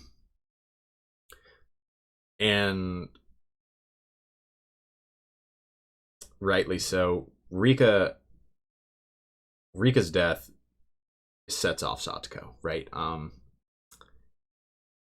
In all fairness, why would she assume it wasn't Keiichi, right? Like, literally, what reason does she have? He just tried to admit to 4 different murders, potentially. Like, why would she not believe that? 4 murders while having faulty memory, like, so it seemed. And so she was running from Keiichi, and finally they reached that standoff at the bridge. And we learned some interesting things real quick before this. So first of all, Satoko eventually like calms down a little bit after Keiichi throws away the hatchet, turns around, puts his hands on his head, right? She calms down a little bit and at least hears us out. And eventually she comes to the conclusion that this wasn't Keiichi, this wasn't like something evil possessing Keiichi, right? Which is possible. I'm not going to discount the possibility. I haven't been super sold on a possession theory so far, but like, I don't know. I think in like chapter 1, I was like low key thinking it might explain Rena and Mion, and I still don't really know what causes those sudden snaps in people, right? And we saw it from Keiichi too. Like, could it just be possession? Maybe, right? It's possible, I suppose. Right? I think it might just be that, like something about Hinamizawa, and it might just be their culture, even, right? Drives people to the brink when their way of life is being threatened, right? And so in cases like chapter 1, right, Keiichi's acting just like Satoshi did before he went nuts, right? I mean, he's walking around with a baseball bat, being standoffish, right? And so, needless to say, none of them are particularly happy and are desperately trying to get back their old life. Right now, you gotta look at some of the things they did and be like, okay, maybe not, right? Maybe this isn't just innocent. And so, I'm gonna think about that a bit over probably the course of the next like 3 weeks while I'm away.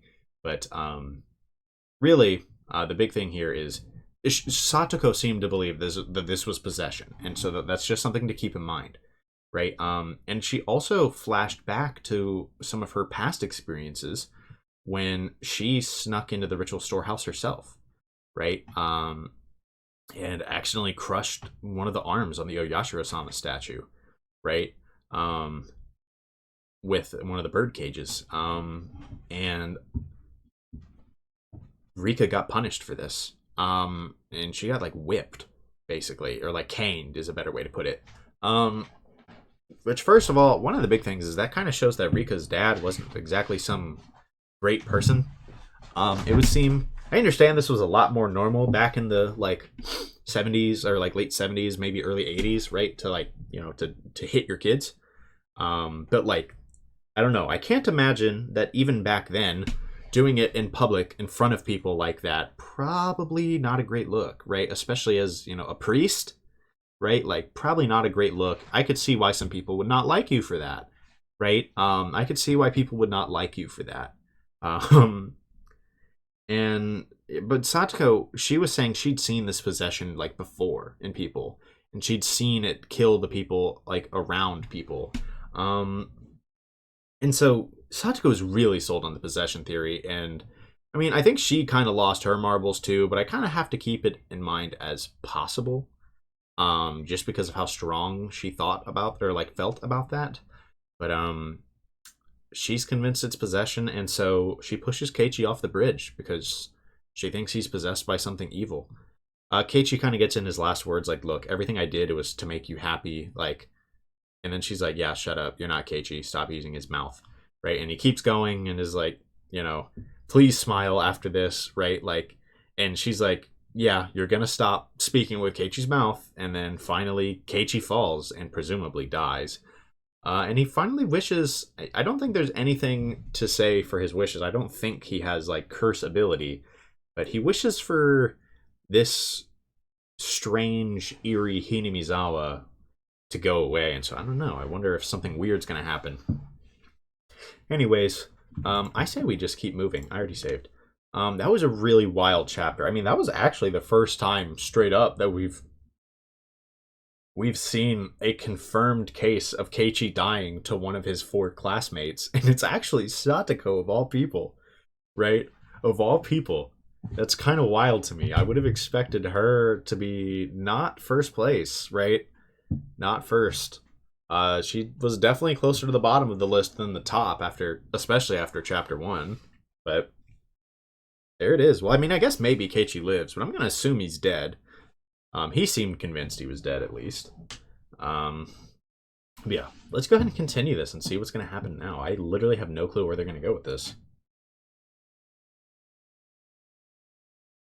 Like, is this still going to be Keiichi, or are we picking up from someone else's perspective? Oh, wow, Keiichi didn't die. My head was pounding. The sky was bright. It was cold, too. It hurt.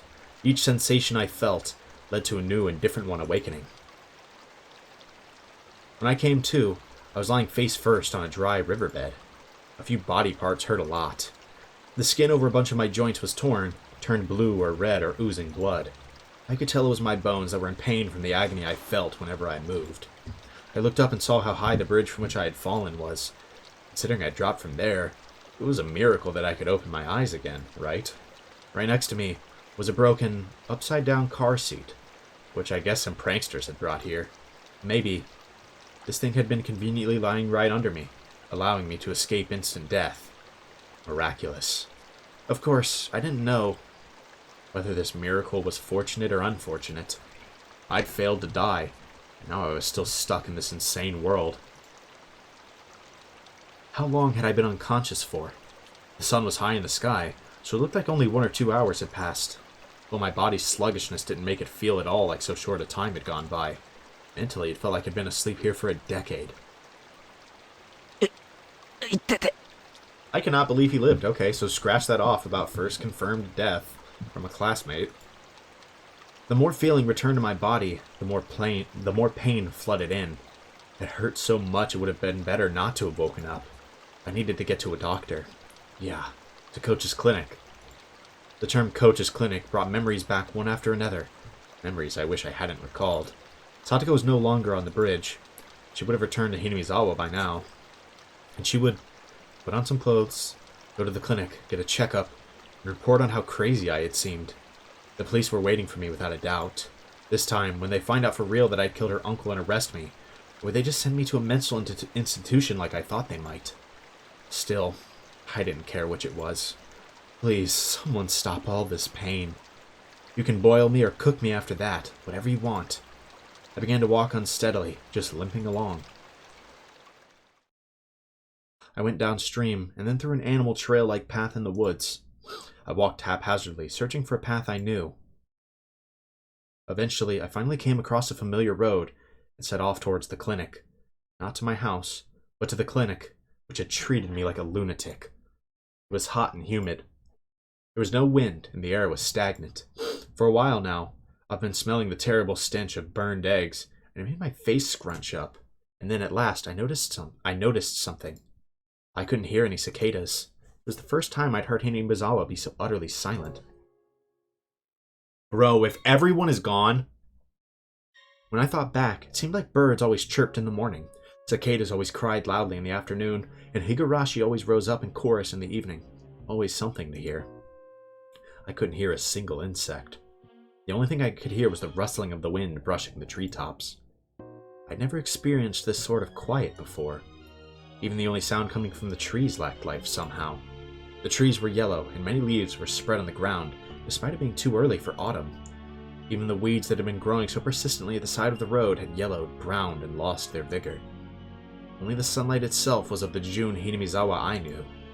Yet it seemed like the seasons had switched all of a sudden. Everything is dying. Oh my goodness. Do not say it ain't so. Literally. Looking at the fallen leaves and rotting weeds led me to spot a few small insects turned on their backs. They weren't moving. They were corpses. I looked closer to see insect corpses scattered all around, like a child had collected them as samples and then strewn them about. This stench, what was it? It was terrible, like burned eggs, combined with all the bug corpses and leaves falling from the trees in summer. Had someone sprayed herbicides or pesticides around here? Man, they sprayed everything asides. Even at school, we apparently fumigate. They call it pest disinfection or something once or twice a year. I hadn't run into anybody, despite how bright it was outside. It was mid-afternoon, and yet it felt like I was sauntering about at midnight. Well, with this smell, nobody would want to be walking around outside. So what was this, anyway?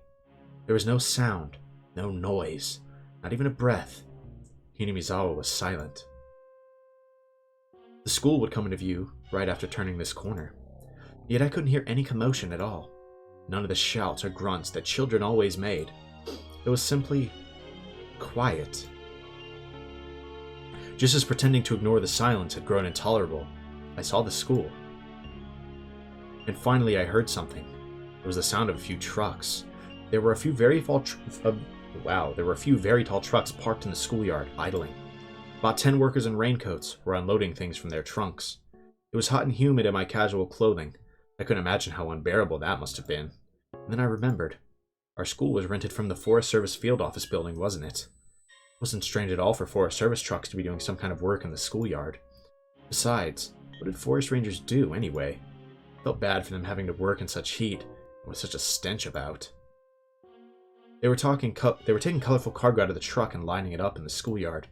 There were containers, fairly large ones, inside multicolored patchwork bags. Heavy too. They were being carried in pairs, dude. I'm like, are these bodies or something? They lined them up very neatly, like tuna at a riverside fish market.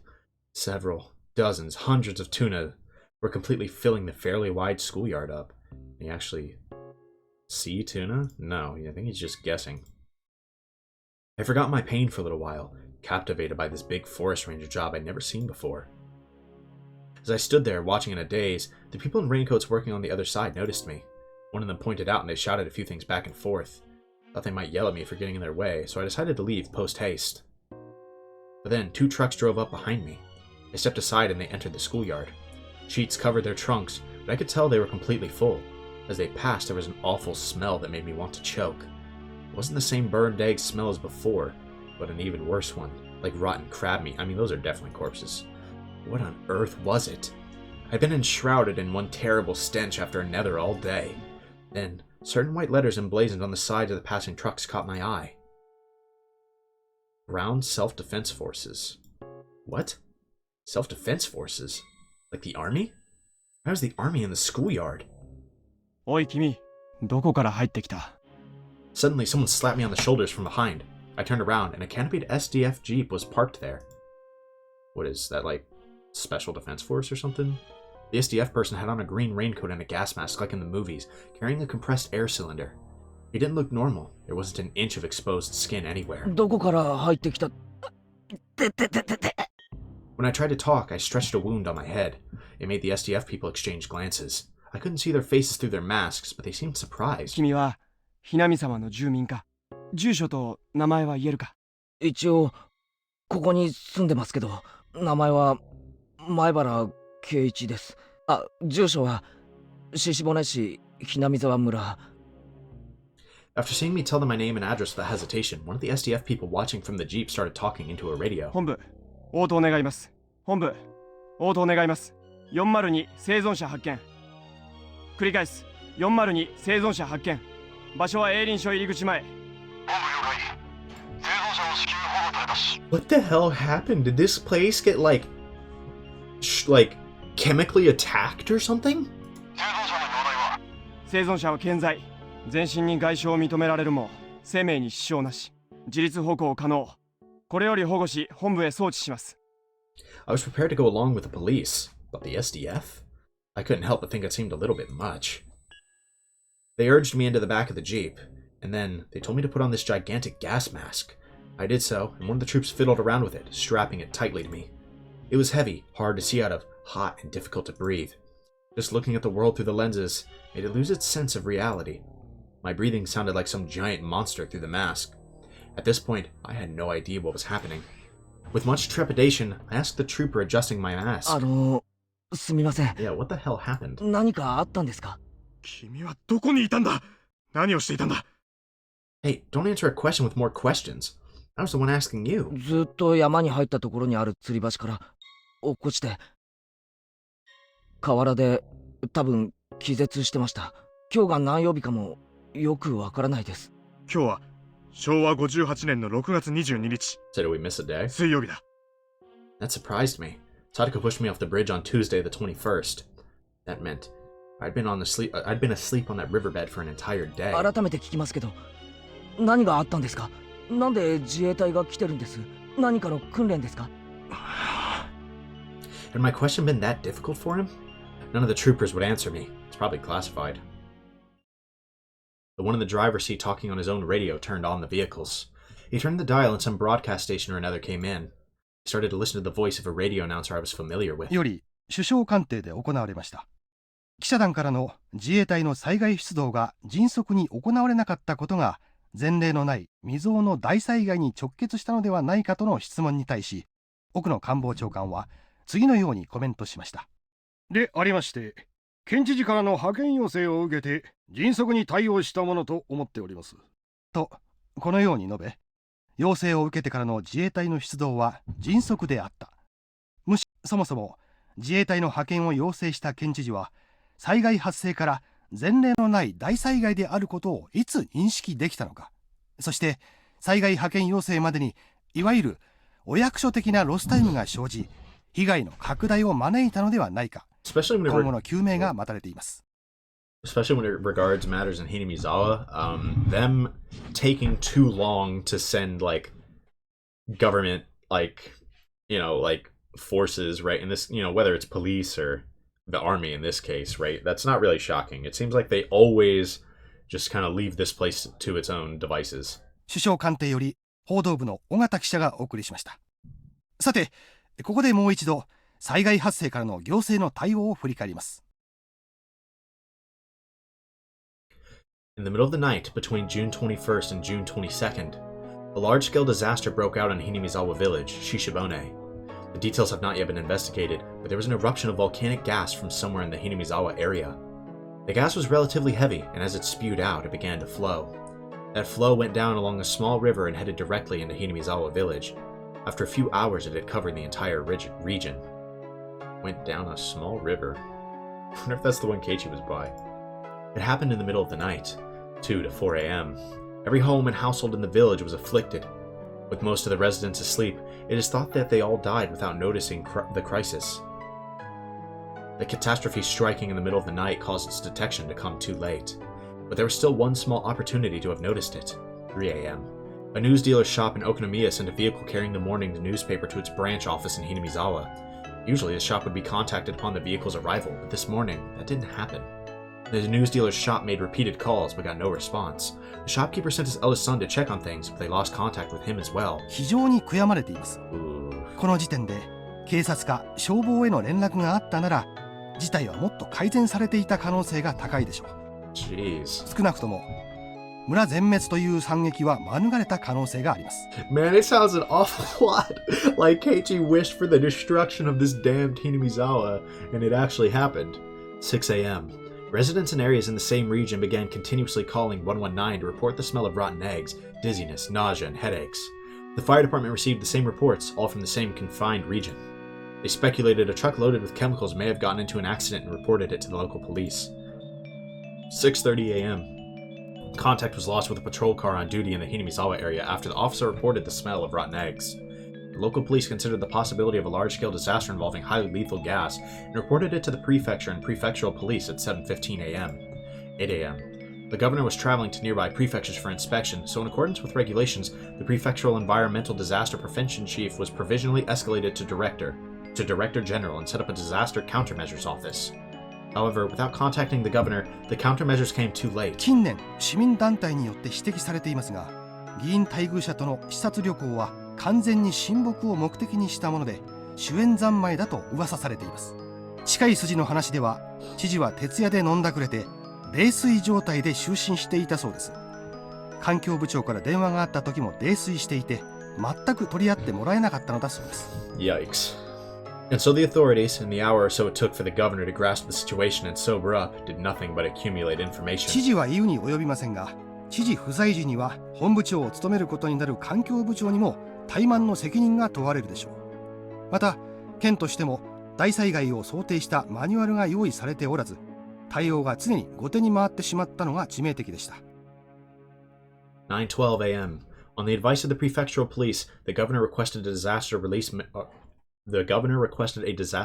mission from the SDF. By the time the chemical defense unit equipped with protective equipment arrived on the scene, 8 hours had already passed since the incident's outbreak. とにかく深夜の就寝中というのが不運でした。同じ災害でも日中に起こっていれば全く違ったでしょう。 All households in the Hinamizawa village region were wiped out. There were over 1,000 victims. The SDF is still confirming the situation on the ground, but the results are predicted to only increase that number.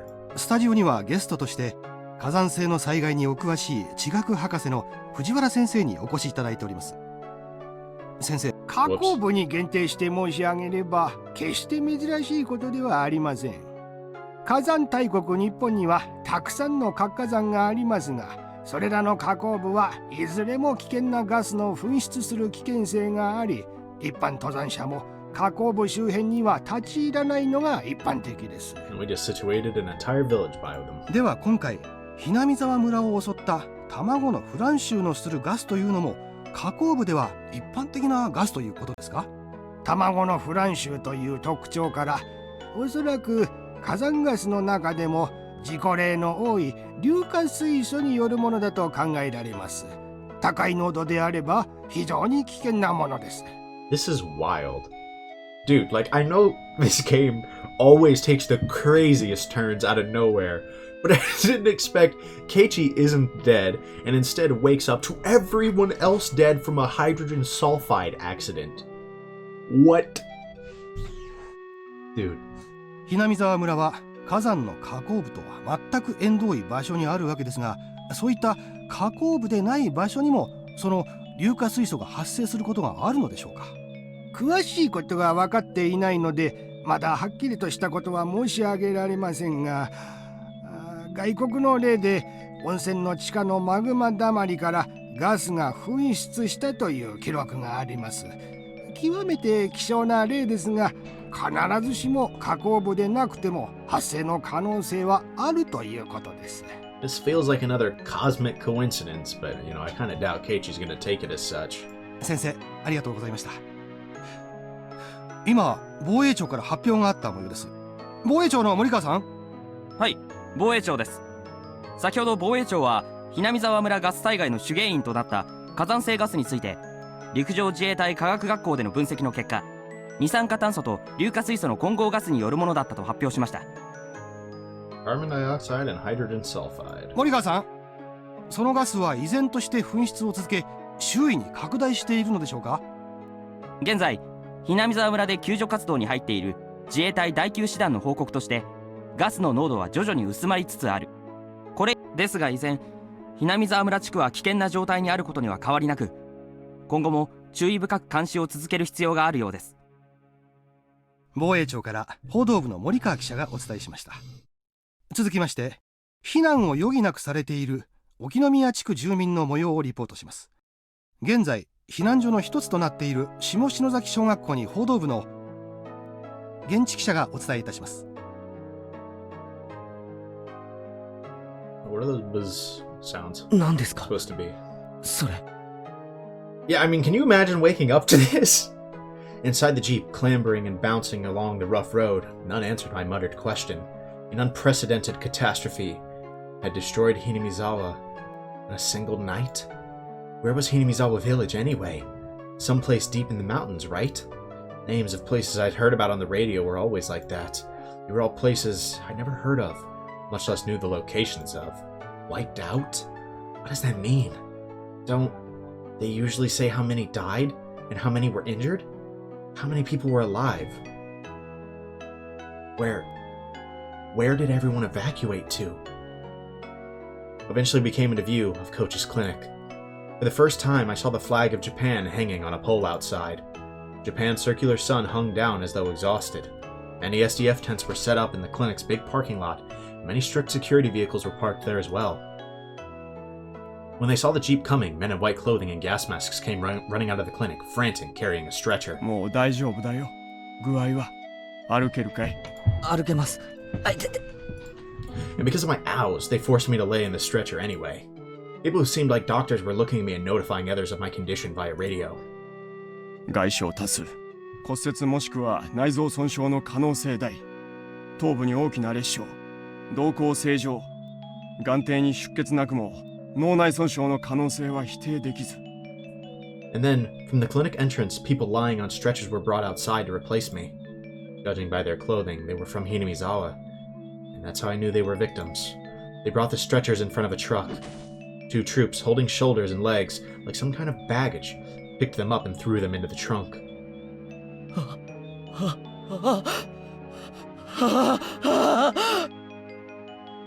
In the trunk of the truck, people's bodies piled in heaps. They were just like baggage, and that told me they were already nothing but shells. At that moment, I remembered all those colorful sacks filling the trunks, and them lined up in the schoolyard like a fish market. Hundreds of empty shells. Corpses. Corpses. Corpses. Corpses. Corpses. Corpses. Corpses. Corpses. Corpses. Corpses. Jeez. バカ！犠牲者を粗末に扱うな。彼は村の住民だぞ。 The troops carrying the sacks answered with a humble salute. Especially not in front of one of the few people who lived, if possibly only. The world didn't need this insane version of Hinamizawa. My final wish. Again, it was granted. Is that the chapter? No, I didn't understand anything anymore. None of it mattered. I wished. I cursed. And then it happened the next day. Please, tomorrow morning, let me die. That insane night. It's still going on. Please, please end it already. Dude. Maybe with some luck he will die. おい、意識が損失したぞ。患者の名前を呼びかけろ。早く。前原くん、聞こえるかい？聞こえるなら瞬きでいいからしてくれ。前原くん、前原くん、前原くん。 Suddenly, the world didn't matter to me anymore. I wasn't interested in their cries. 呼吸が停止したぞ。気道確保。人工呼吸。絶対に生かせ。Make him live. 畜生。畜生。 I don't blame the doctors, man. They're probably just trying to save anyone they can, and this is the only chance they've had. もうこれ以上死者はごめんだぞ。 I mean, yeah. 死んでもいい命なんかないんだ。殺すな。殺すな。 I could hear the voice of a man crying and screaming in my ears. Nobody deserves to die. Those words came from his heart. They were so commonplace. And they soaked into my heart too. Maybe it was a mistake. Take someone's life. Even if it was to save Satoko. If this is the price I had to pay, this horrible tragedy. This is a little much, Oyashiro-sama. Why did you never punish me? Come to think of it, Satoko said something. Oyashiro-sama's actual curse never goes for the target at first, but kills everyone they love before that. Oyashiro-sama's curse. It was a convenient excuse I told myself at the very end, that it wasn't my curse that destroyed it, but Oyashiro-sama's. Given that I was in a stretcher, this next bit might have been obvious, but last of all, I realized one thing. Yeah. Today, I had not heard those footsteps following me, even once.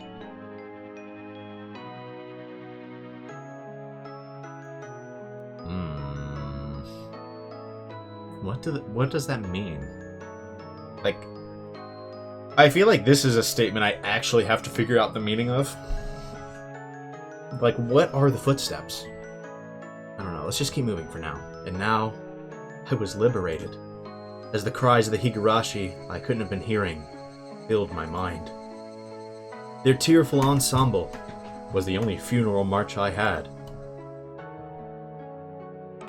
June 22nd, 1983, early morning. A widespread disaster occurred in Hinamizawa village, Shishibone, blank prefecture. Volcanic gas, carbon dioxide, and hydrogen sulfide erupted from Onigafuchi Swamp, one of the Hinamizawa area's water sources, and spread through the entire village. There were 1,200 victims, 20 have gone missing. The catastrophe was unprecedented, forcing local governments to evacuate approximately 600,000 people. According to later investigations, magma pools and hot springs were uncovered directly under Onigafuchi Swamp, and the gas that gushed from it was determined to be the cause of the disaster. In addition, directly after the incident broke out, many came forth claiming this disaster was a curse based on Hinamizawa village legends, first sparking a wave of chaos. There were apparently local legends of a curse spreading a miasma, destroying the village, and some scholars believe a similar gas disaster may have happened in the past or remained part of these legends. More extreme periodicals suggested this was an extension of the string of freak death incidents that had been happening in recent years in Hinamizawa village, stirring interest and theories about this curse of Oyashiro-sama. In addition, relatives of those in Hinamizawa village who had escaped the disaster complained of sickness afterwards and were hospitalized. Oh, what? Now that is strange. Some of them even died of unknown causes, further encouraging such extreme opinions. On top of that, several relatives professing to be possessed by Oyashiro-sama's curse committed suicide in strange ways. And the impact the disaster has had on the entire nation can no longer be ignored. Wild visions of terrible toxic gas sneaking around in the middle of the night killing people spilled across the country, causing a steady stream of people complaining of insomnia, difficulty breathing, headache, dizziness, etc. Some who identified themselves as being obsessed by it began doing odd things. Most of these were mistakenly attributed by the tabloid press, but afterward, some even began to call the mental issues arising from Hinamizawa tragedy the Hinamizawa syndrome. The Hinamizawa village region, the object of all kinds of rumors and speculation, is currently closed off, and even flying overhead is prohibited. The prohibition was, at one point, undone as a result of decrease in the gas's density, but that autumn another gas burst was confirmed, leading to the area being cordoned off again. Word is that the area is sound asleep, all traces of its former life intact and left to rot. I'm gonna be honest, I don't buy that this was just natural. Only one survivor remains, Keichi Maibara, age 1 blank, who lived at blank Hinamizawa village. At the time of rescue, he had some trouble breathing due to fluid buildup in his lungs, but as a result of life-saving procedures, he was kept alive. He's currently in a general hospital somewhere in the prefecture. The press have been asking for him for some time, but all interviews are being refused. What did he see in Hinamizawa? What happened between June 21st and June 22nd in Hinamizawa village? Today he remains silent, unwilling to speak of it. Yeah, shocker. Is that it? Great Hinamizawa in Memoriam list. But what did that say? Oh, okay, here's the... Jiro Tomitake, real name unknown, possibly committed suicide in the village on June 19th, 1983. Hey, that's my birthday. Ino Takano, strangled to death in the mountaintops in Gifu. Body was found burned to a crisp. Kurdo Oishi went missing during an investigation on 6/20. Katsuyu Kumaku, who is that? Yosuke Irie, possibly committed suicide. Rika Furude, murdered. Investigation. Yep. Here's the list of people that died. Rena, Neon, Oryu. Satoko went missing. She went missing. Teppei went missing. Ichiro died. Aiko died. Daiki died. Suguro died. Oh, wait, no, that's Okumura. Oh, Chie died. Okay, some of them weren't just the same. Tatsu, oh my goodness. Shion committed suicide. Keichi attempted suicide. Diagnosed with severe mental disorder. Abused. Oh my goodness. I might have to see these again. Higurashi When They Cry. Serial murder novel number 3. Tatsuka Roshi. This is one hell of a way to do credits.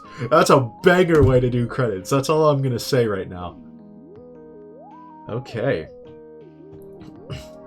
At some point I'll need to take a closer look at these credits. I'll probably do that when I do the review theory video, because there were some interesting conclusions to draw in there.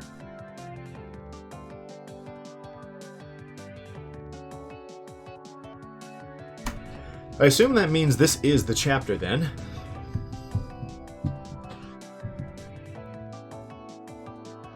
What a wild, wild chapter. What the hell just happened? Okay. I know I always talk about how, like... You know, I know I mention this every time, that this game is just insane. But how does it get more crazy every time? Oh my god, it's not over. June X 2003. 20 years later. An elderly couple living in Osaka Prefecture discovered a cassette tape while organizing the possessions of their son, who passed away 8 years ago. Their son went missing when his fishing boat capsized in 1995. He was 47 at the time of his death. 8 years later, in 2003, they'd begun to organize their son's remains in order to organize their minds and came across the cassette tape in question.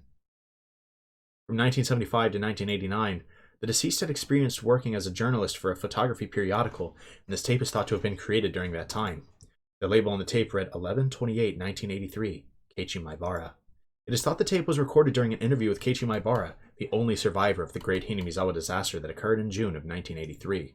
As the only person who lived through the disaster on the night of June 21st, shrouded in mystery, many interested parties attempted to question him, but he never once spoke physically to anyone in a public place.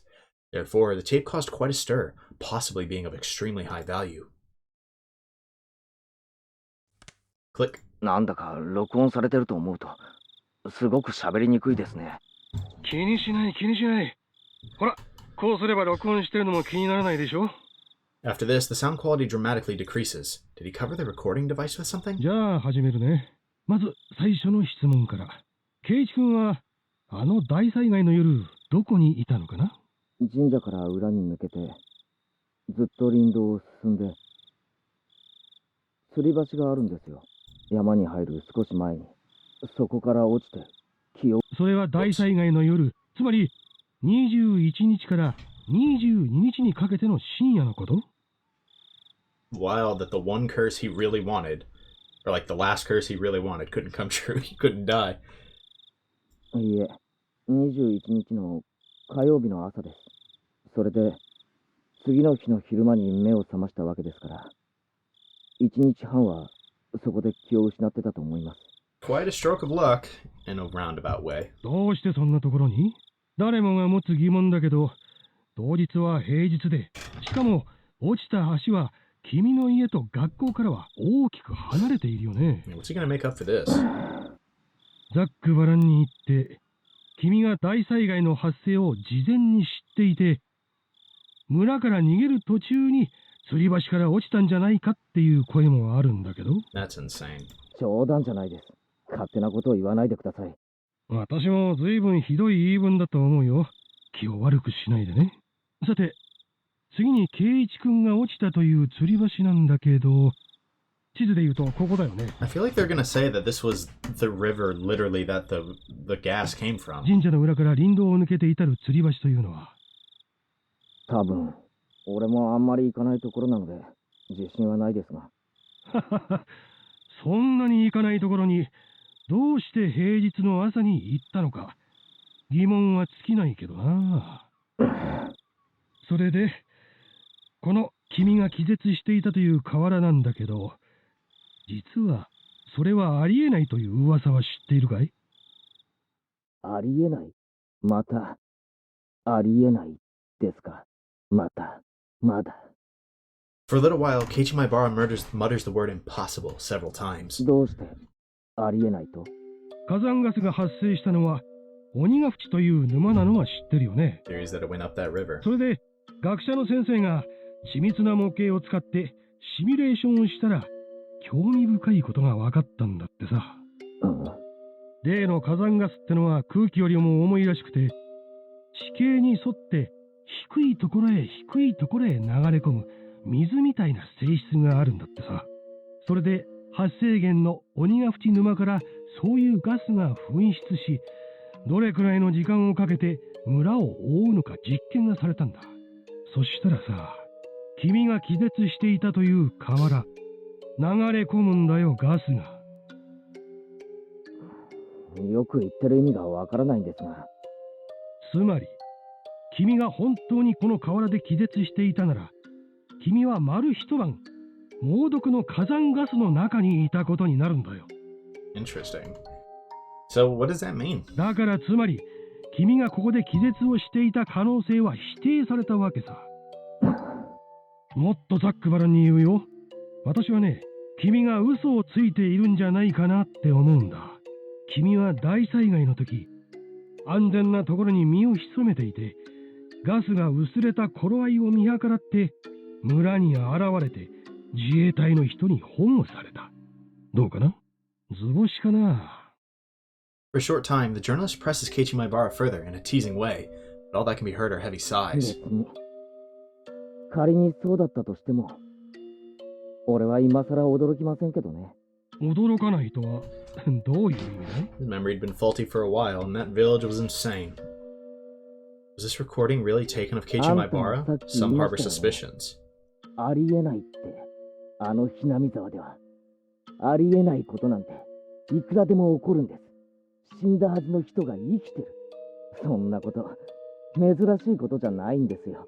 まさか俺自身が死んだはずなのに生きているってやつを立証しようとはね。Yeah, that is kind of wild when you put it like that.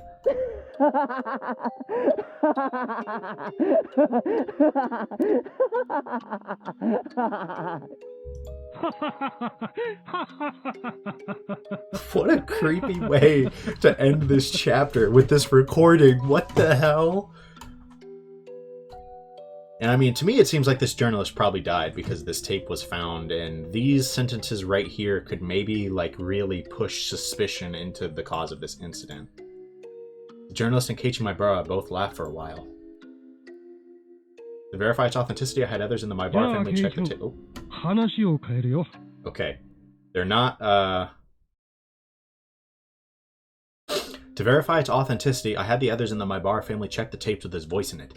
However, the sound was not clear, and much time had passed, so the relatives I checked with couldn't remember what he sounded like. I was unable to gain positive proof it was actually his voice. あの大災害がHinamizawa連続開始事件の5年目のたたりではないかという話についてはどう思う? I feel like he's going to say something really damning, and then I'll understand, like, because I already am starting to think this gas incident was not natural, right? And honestly, that could explain why Keiichi didn't die, right? If it didn't actually flow up that river, right? There's also the possibility that Keiichi just, like, got up and left and didn't remember it, right? Or I guess someone gave him a gas mask and then took it off somehow, which I doubt. I doubt that one, right? The way I see it, either the gas didn't come from the source they think it came from, or Keiichi was not actually there. Right, and we're not going to talk for too long while there's still things to talk about, or like to see, right? But I think it's important to note that they said explicitly the region was completely cordoned off. You're not even allowed to fly over it, right? And then eventually they were like, oh, well, the gas is pretty much gone, so it can come back. You can come back to this area, right? Boom, gas eruption again, right? I'm like, dude, people are hiding something, right? Like, I have a feeling the serial freak deaths, right, were being covered up, right, or like by someone, right, like some group. I kind of wonder if Irie killed himself because he knew it was coming. いや、それはないですね。5年目のたたりは俺ですから。え？何のこと？何のことって、あんたの話に対する答えですよ。Doubts also remain regarding the date 1128 written on the tape. まあ、言っても信じないでしょうけど、俺が起こしたんです。俺がね、こんな村、丸ごと死んじまえって願ったから起こったんです。そりゃ、豪快な話だね。豪快？そういう面白い言い方もあるんですね。高野さんも俺が殺したし、監督も大石も俺が殺した。After Maibara Keiichi's failed suicide attempt on a certain August day 2 months after the disaster, he was diagnosed with a mental disorder and transported to a treatment facility. So it would have been really impossible to get this tape in, is what they're thinking. あの時の俺にはね、何か神がかり的な力が宿ってたんですよ。そう。例えるなら、足音かな。足音？ってなんだいそれ。あんた、足音を聞いたこともないんですか？ペタペタ、ひたひた。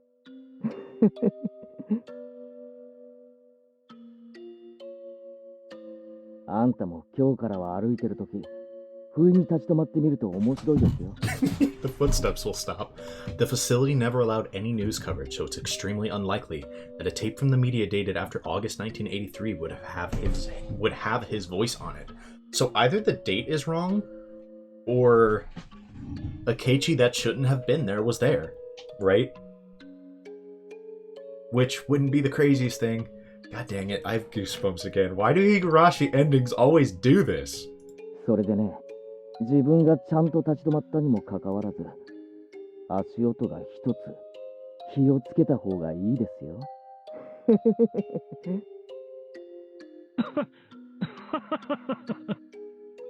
そうだね。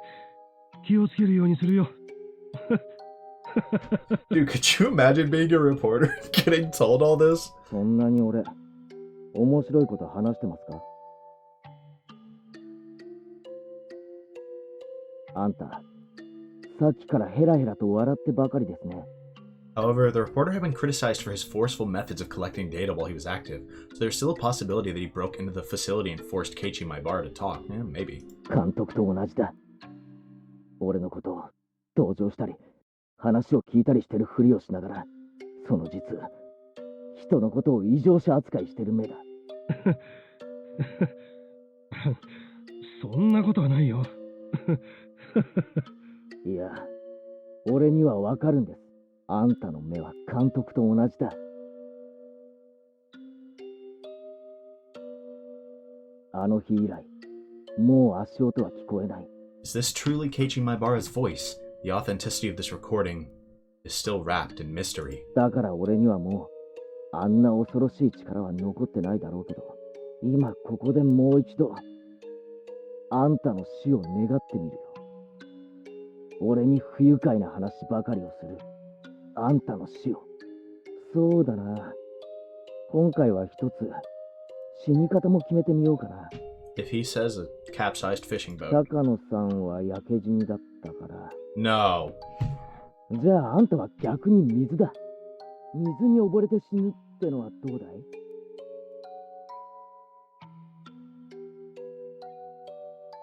絶好調だった当時の俺なら、次の朝までには必ず死んでる。15 years after this tape was created, the reporter, just as Keiichi Maibara had predicted, died in an accident out on the sea. さてあんたは、何日後に水で死ぬかな？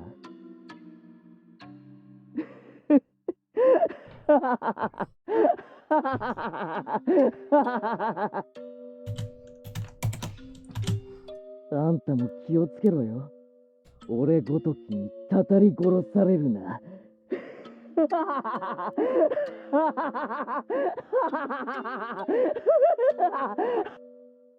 You know, maybe a mental hospital is the right place for Keiichi right now. The recording ends in the middle of Keiichi Maibara's laughter. And Keiichi Maibara...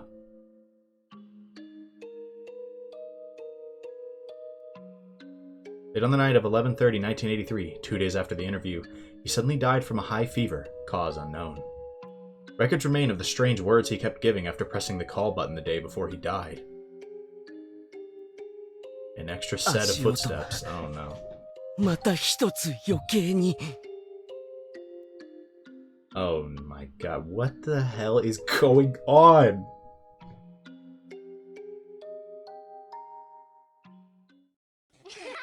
Yeah, there we go. You're gonna get the boom. Yep. Hit you with the bass boost explosion. Oh my goodness. Alright. We'll worry about that later, as in like in 3 weeks. 3 weeks or so. God. I can't help but want to do it right now, but I think it would make more sense to review after I get back, you know?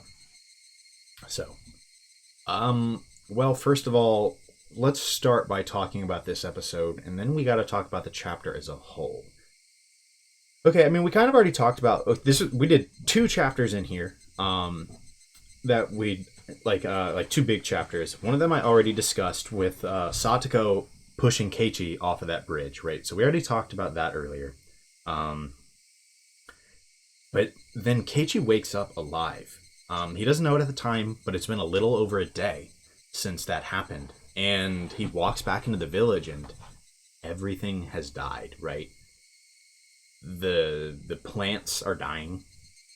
The insects are dead. He eventually finds, you know, the SDF, which I don't know what that stands for, but it's clearly some kind of special forces, right? And he is transported to a hospital where he's learned that Hinamizawa had a great disaster strike while he was asleep with a gas leak from supposedly from Onikafuchi Swamp spreading out and killing everyone, right? Everyone. Wow. So that, I mean, that's just insane to think about, right? Whether this was natural or this was caused by someone, holy smokes, everyone died. Well, I guess right now, Chapter 3 is the highest body count we've seen. Jeez. Okay. So, on top of that, though, we have the little bits after, right? After that, right? And you know, they had the coolest credit roll I've ever seen. Actually, like genuinely, that was the coolest credit roll I've ever seen in a game, because they're going through it like it's like an obituary, right? Like a memorial of those who died, right? And then they roll right into the credits. That was smooth. Also, there are some things in there that we need to find, right? Is the credits in the extra in this game? No, it's actually not. I could probably jump to it if I needed to, but we'll do that later. We'll do that during the review episode. There are some things in there that we need to check, like who died, who left, things like that. Anyways, afterwards, it comes out that 2 days before Keiichi's supposed death, well, not supposed, after, supposedly, not after, excuse me. Okay, let me try this again. Supposedly, 2 days before Keiichi's death, a mysterious tape was recorded from some reporter. And in it, they kind of talk about the incident, and I think the main things to gather there are the theory that, Keiichi, you could not have been on that riverbed because the gas was there, right? Like, every scientific model is showing the gas would have come from there, right? Or, like, flowed from there or to there. I don't know if it's from there or to there, really. But either way, there would have been gas there, right?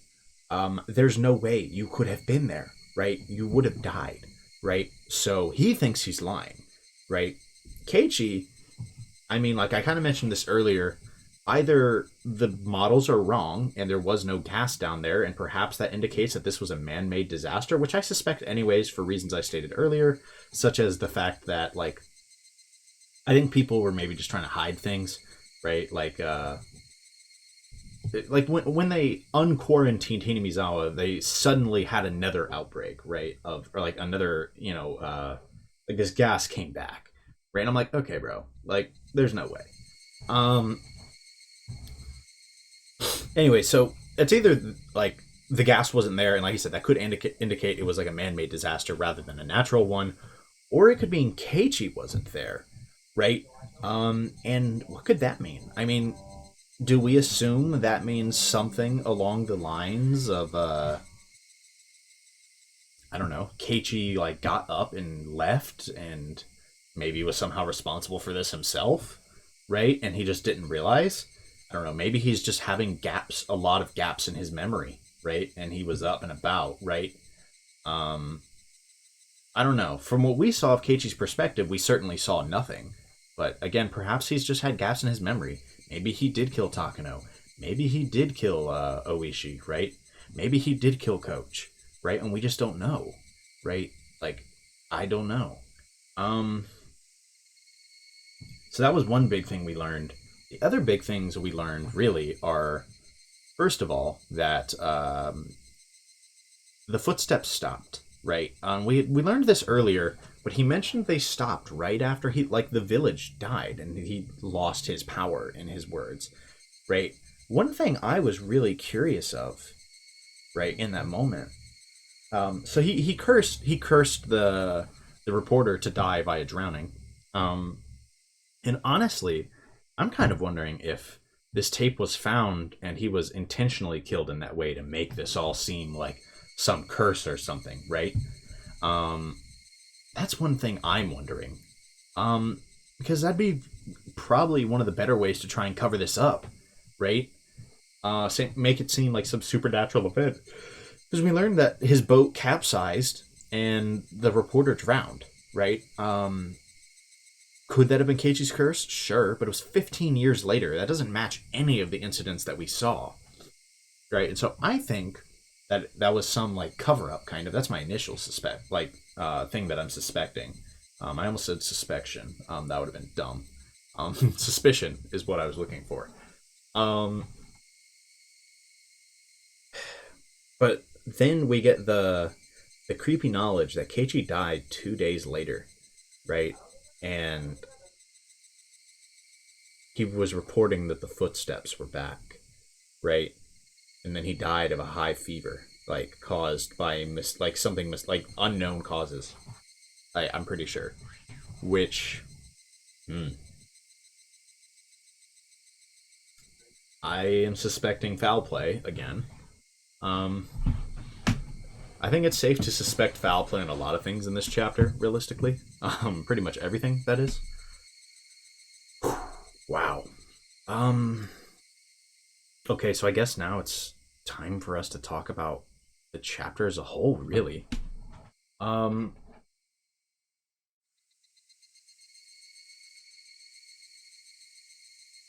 Dude, I don't even know what to say. No, I lied. There's actually something else I want to talk about from last chapter. And that is the tip that we saw, suggesting that there's a chance that Rika is okay, so they went through a bunch of etymology of Oyashiro, as in Oyashiro-sama, and the belief in the Furude family that if there are 8 girls born in a row, then that will be Oyashiro-sama. They figured out the name Oyashiro could mean 8th generation or something along that lines. It might have been basically girl 8 generations, something like that, right? And so they said, we don't know if it's been 8, but Rika could be the second one, and there are reports of a calamity, right? When Oyashiro-sama is gone, and I'm just saying this all happened after Rika's death, right? I don't really believe in the Oyashiro-sama explanation, but that could be an angle they're trying to push this, and that's certainly an interesting one, right?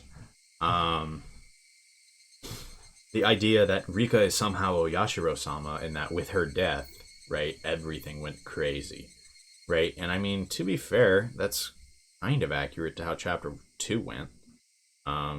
But certainly it wasn't this calamitous, so I don't really think it's just that, but it's something I felt the need to mention at least. Okay, so the chapter as a whole. What the hell just happened? I am not really sure what to make of this, right? So I think the biggest things that really jump out to me, that I think we need to talk about. First of all, I thought Satoko and Keiichi's relationship was really well done. And watching Keiichi see Satoko get abused and slowly morph into this killer, it was kind of chilling, right? It made sense, but it was hard to see, right? And finally, we watched Keiichi kill Teppei. And then the next day, it's completely undone. Why do I say Mena and Rion so often? How do I mess that up so often? Rena and Mion start acting really suspicious. Irie doesn't believe us. Oishi finds us while we're trying to dig up the body and it's not there. What the hell happened? Is Keiichi just delusional? Right? And that's the big question of the chapter. What happened on the day of Watanagashi? And now we have another big question of the chapter, but I think the epilogue is important, but I think really the big question is what happened on the day of Watanagashi, right? How did that happen? It doesn't make sense. Because it's like it never happened, right? And so right now in my head, the possibilities are basically twofold. Keiichi was either delusional, right? What would have caused him to be that delusional? I don't know, right? Possession, right? Just pure insanity.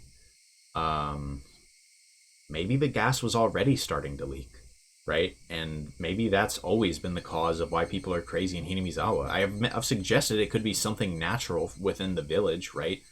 Like, and I think I've suggested explicitly the Onigafuchi Swamp might have something up with it before, right? Like maybe there's some gas coming from it that makes people crazy, right? Maybe that's what's caused everything here. That's still possible. I don't know how much I'd buy that, but it's very possible. For some reason in my head, though, I'm really with Keiichi on he did this, right? I don't know, like, it felt like everything that happened was too real, right? And, like, I don't know, how would he have just made all of this up, right? It's possible. They could go that way.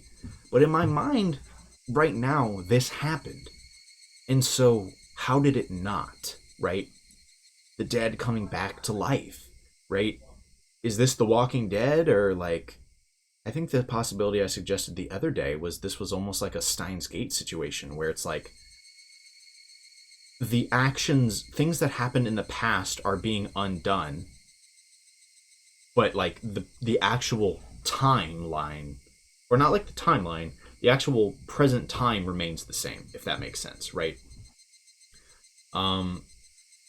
Which is like an interesting possibility. I don't know how much I buy it, but I've already called time shenanigans, right? I've already called time shenanigans before, right? And so I've called the 2 chapters in a row now. It's not impossible. I think one big thing here, by the way, I might sound like a complete goofball. Conceptually, I don't even know the direction this game goes. I haven't looked at the Steam tags, right?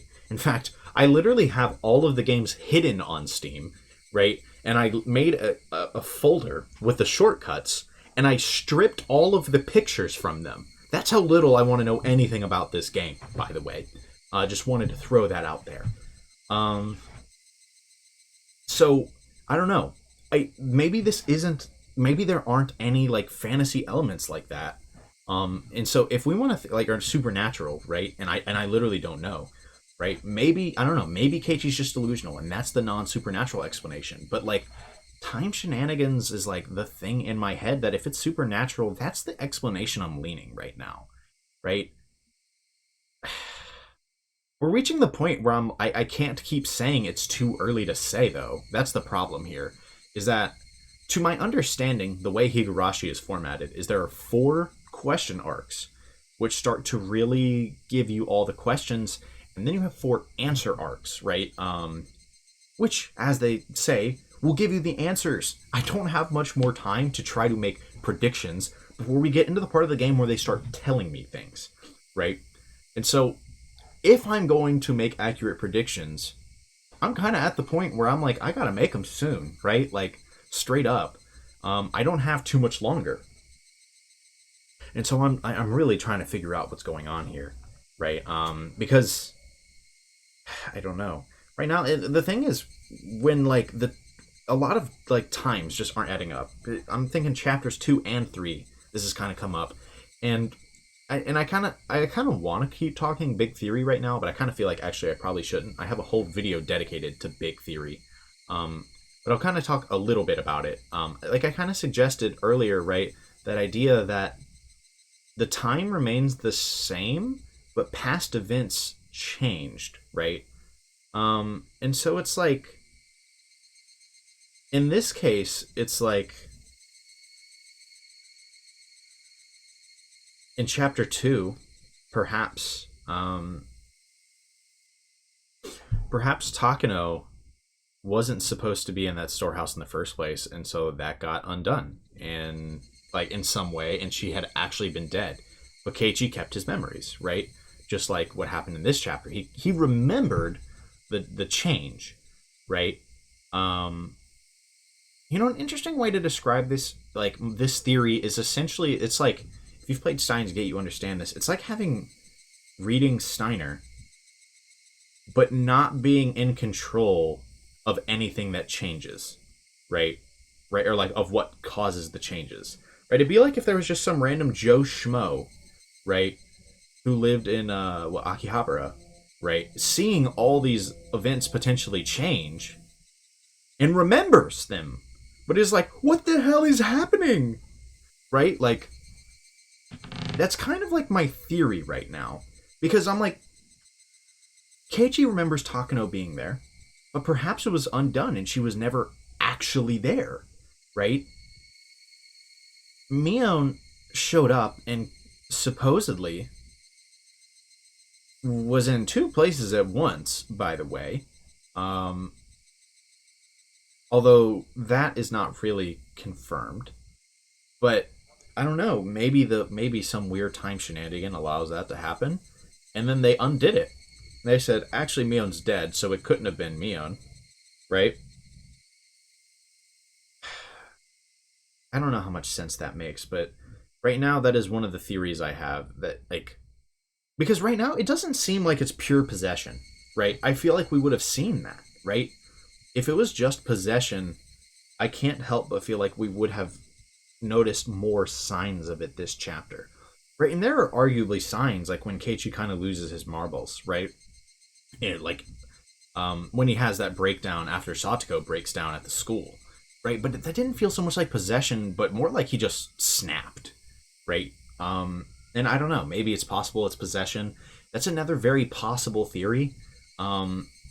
I'm at the point where I need to just come up with the theories for what could be causing these discrepancies in what we're seeing, and I need to start, like, trying to figure out which makes the most sense, I guess.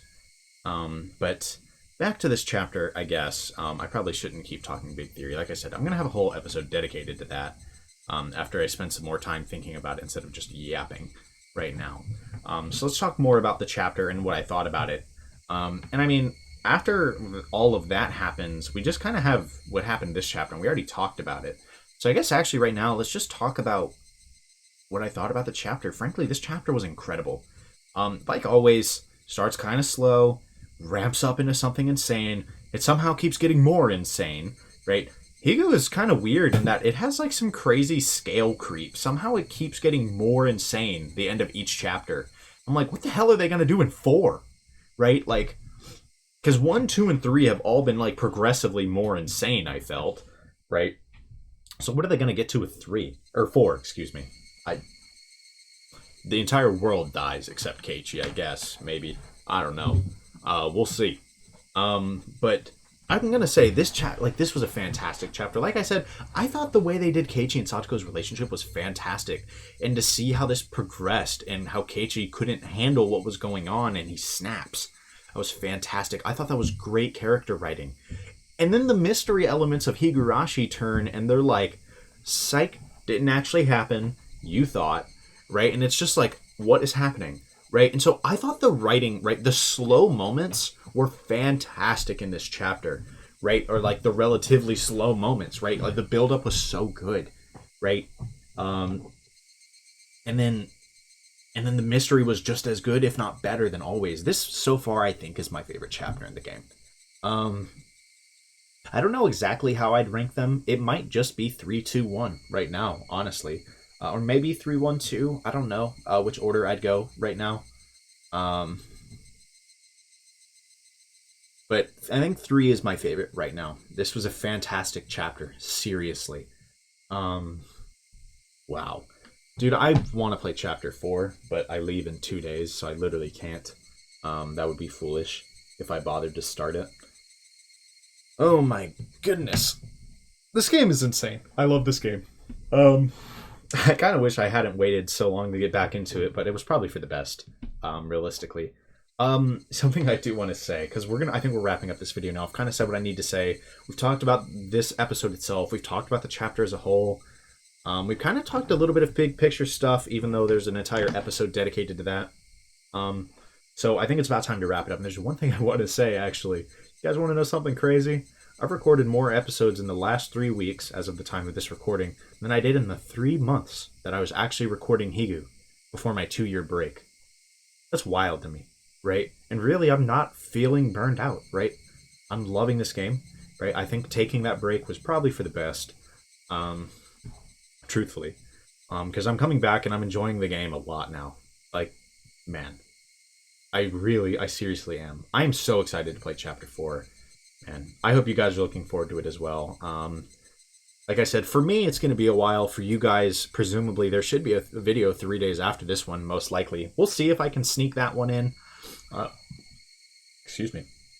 This video is going to come out right after the release of a Destiny expansion, and I will likely be playing a lot of that, and especially because I'm going to be doing a day one raid on June the 7th and June the 8th, and so I will be spending a lot of time between the 4th and the 8th playing Destiny, and I would need to have a video ready by the 8th, I believe. And so I might be able to find some time. If not, maybe this one, or maybe the next one ends up delayed. That would be a little sad. But we'll see what happens with that. But presumably, even if I don't record anything, I'll probably be back with the theory episode within a week, and then probably within a few days of that, the start of Chapter 4. So I hope you guys are looking forward to that. Seriously, I know I am. I'm going to spend the next 3 weeks thinking about this game. Like, seriously. So whenever that next episode comes out, and whenever Chapter 4 comes out, I hope to see all of you guys there. Peace.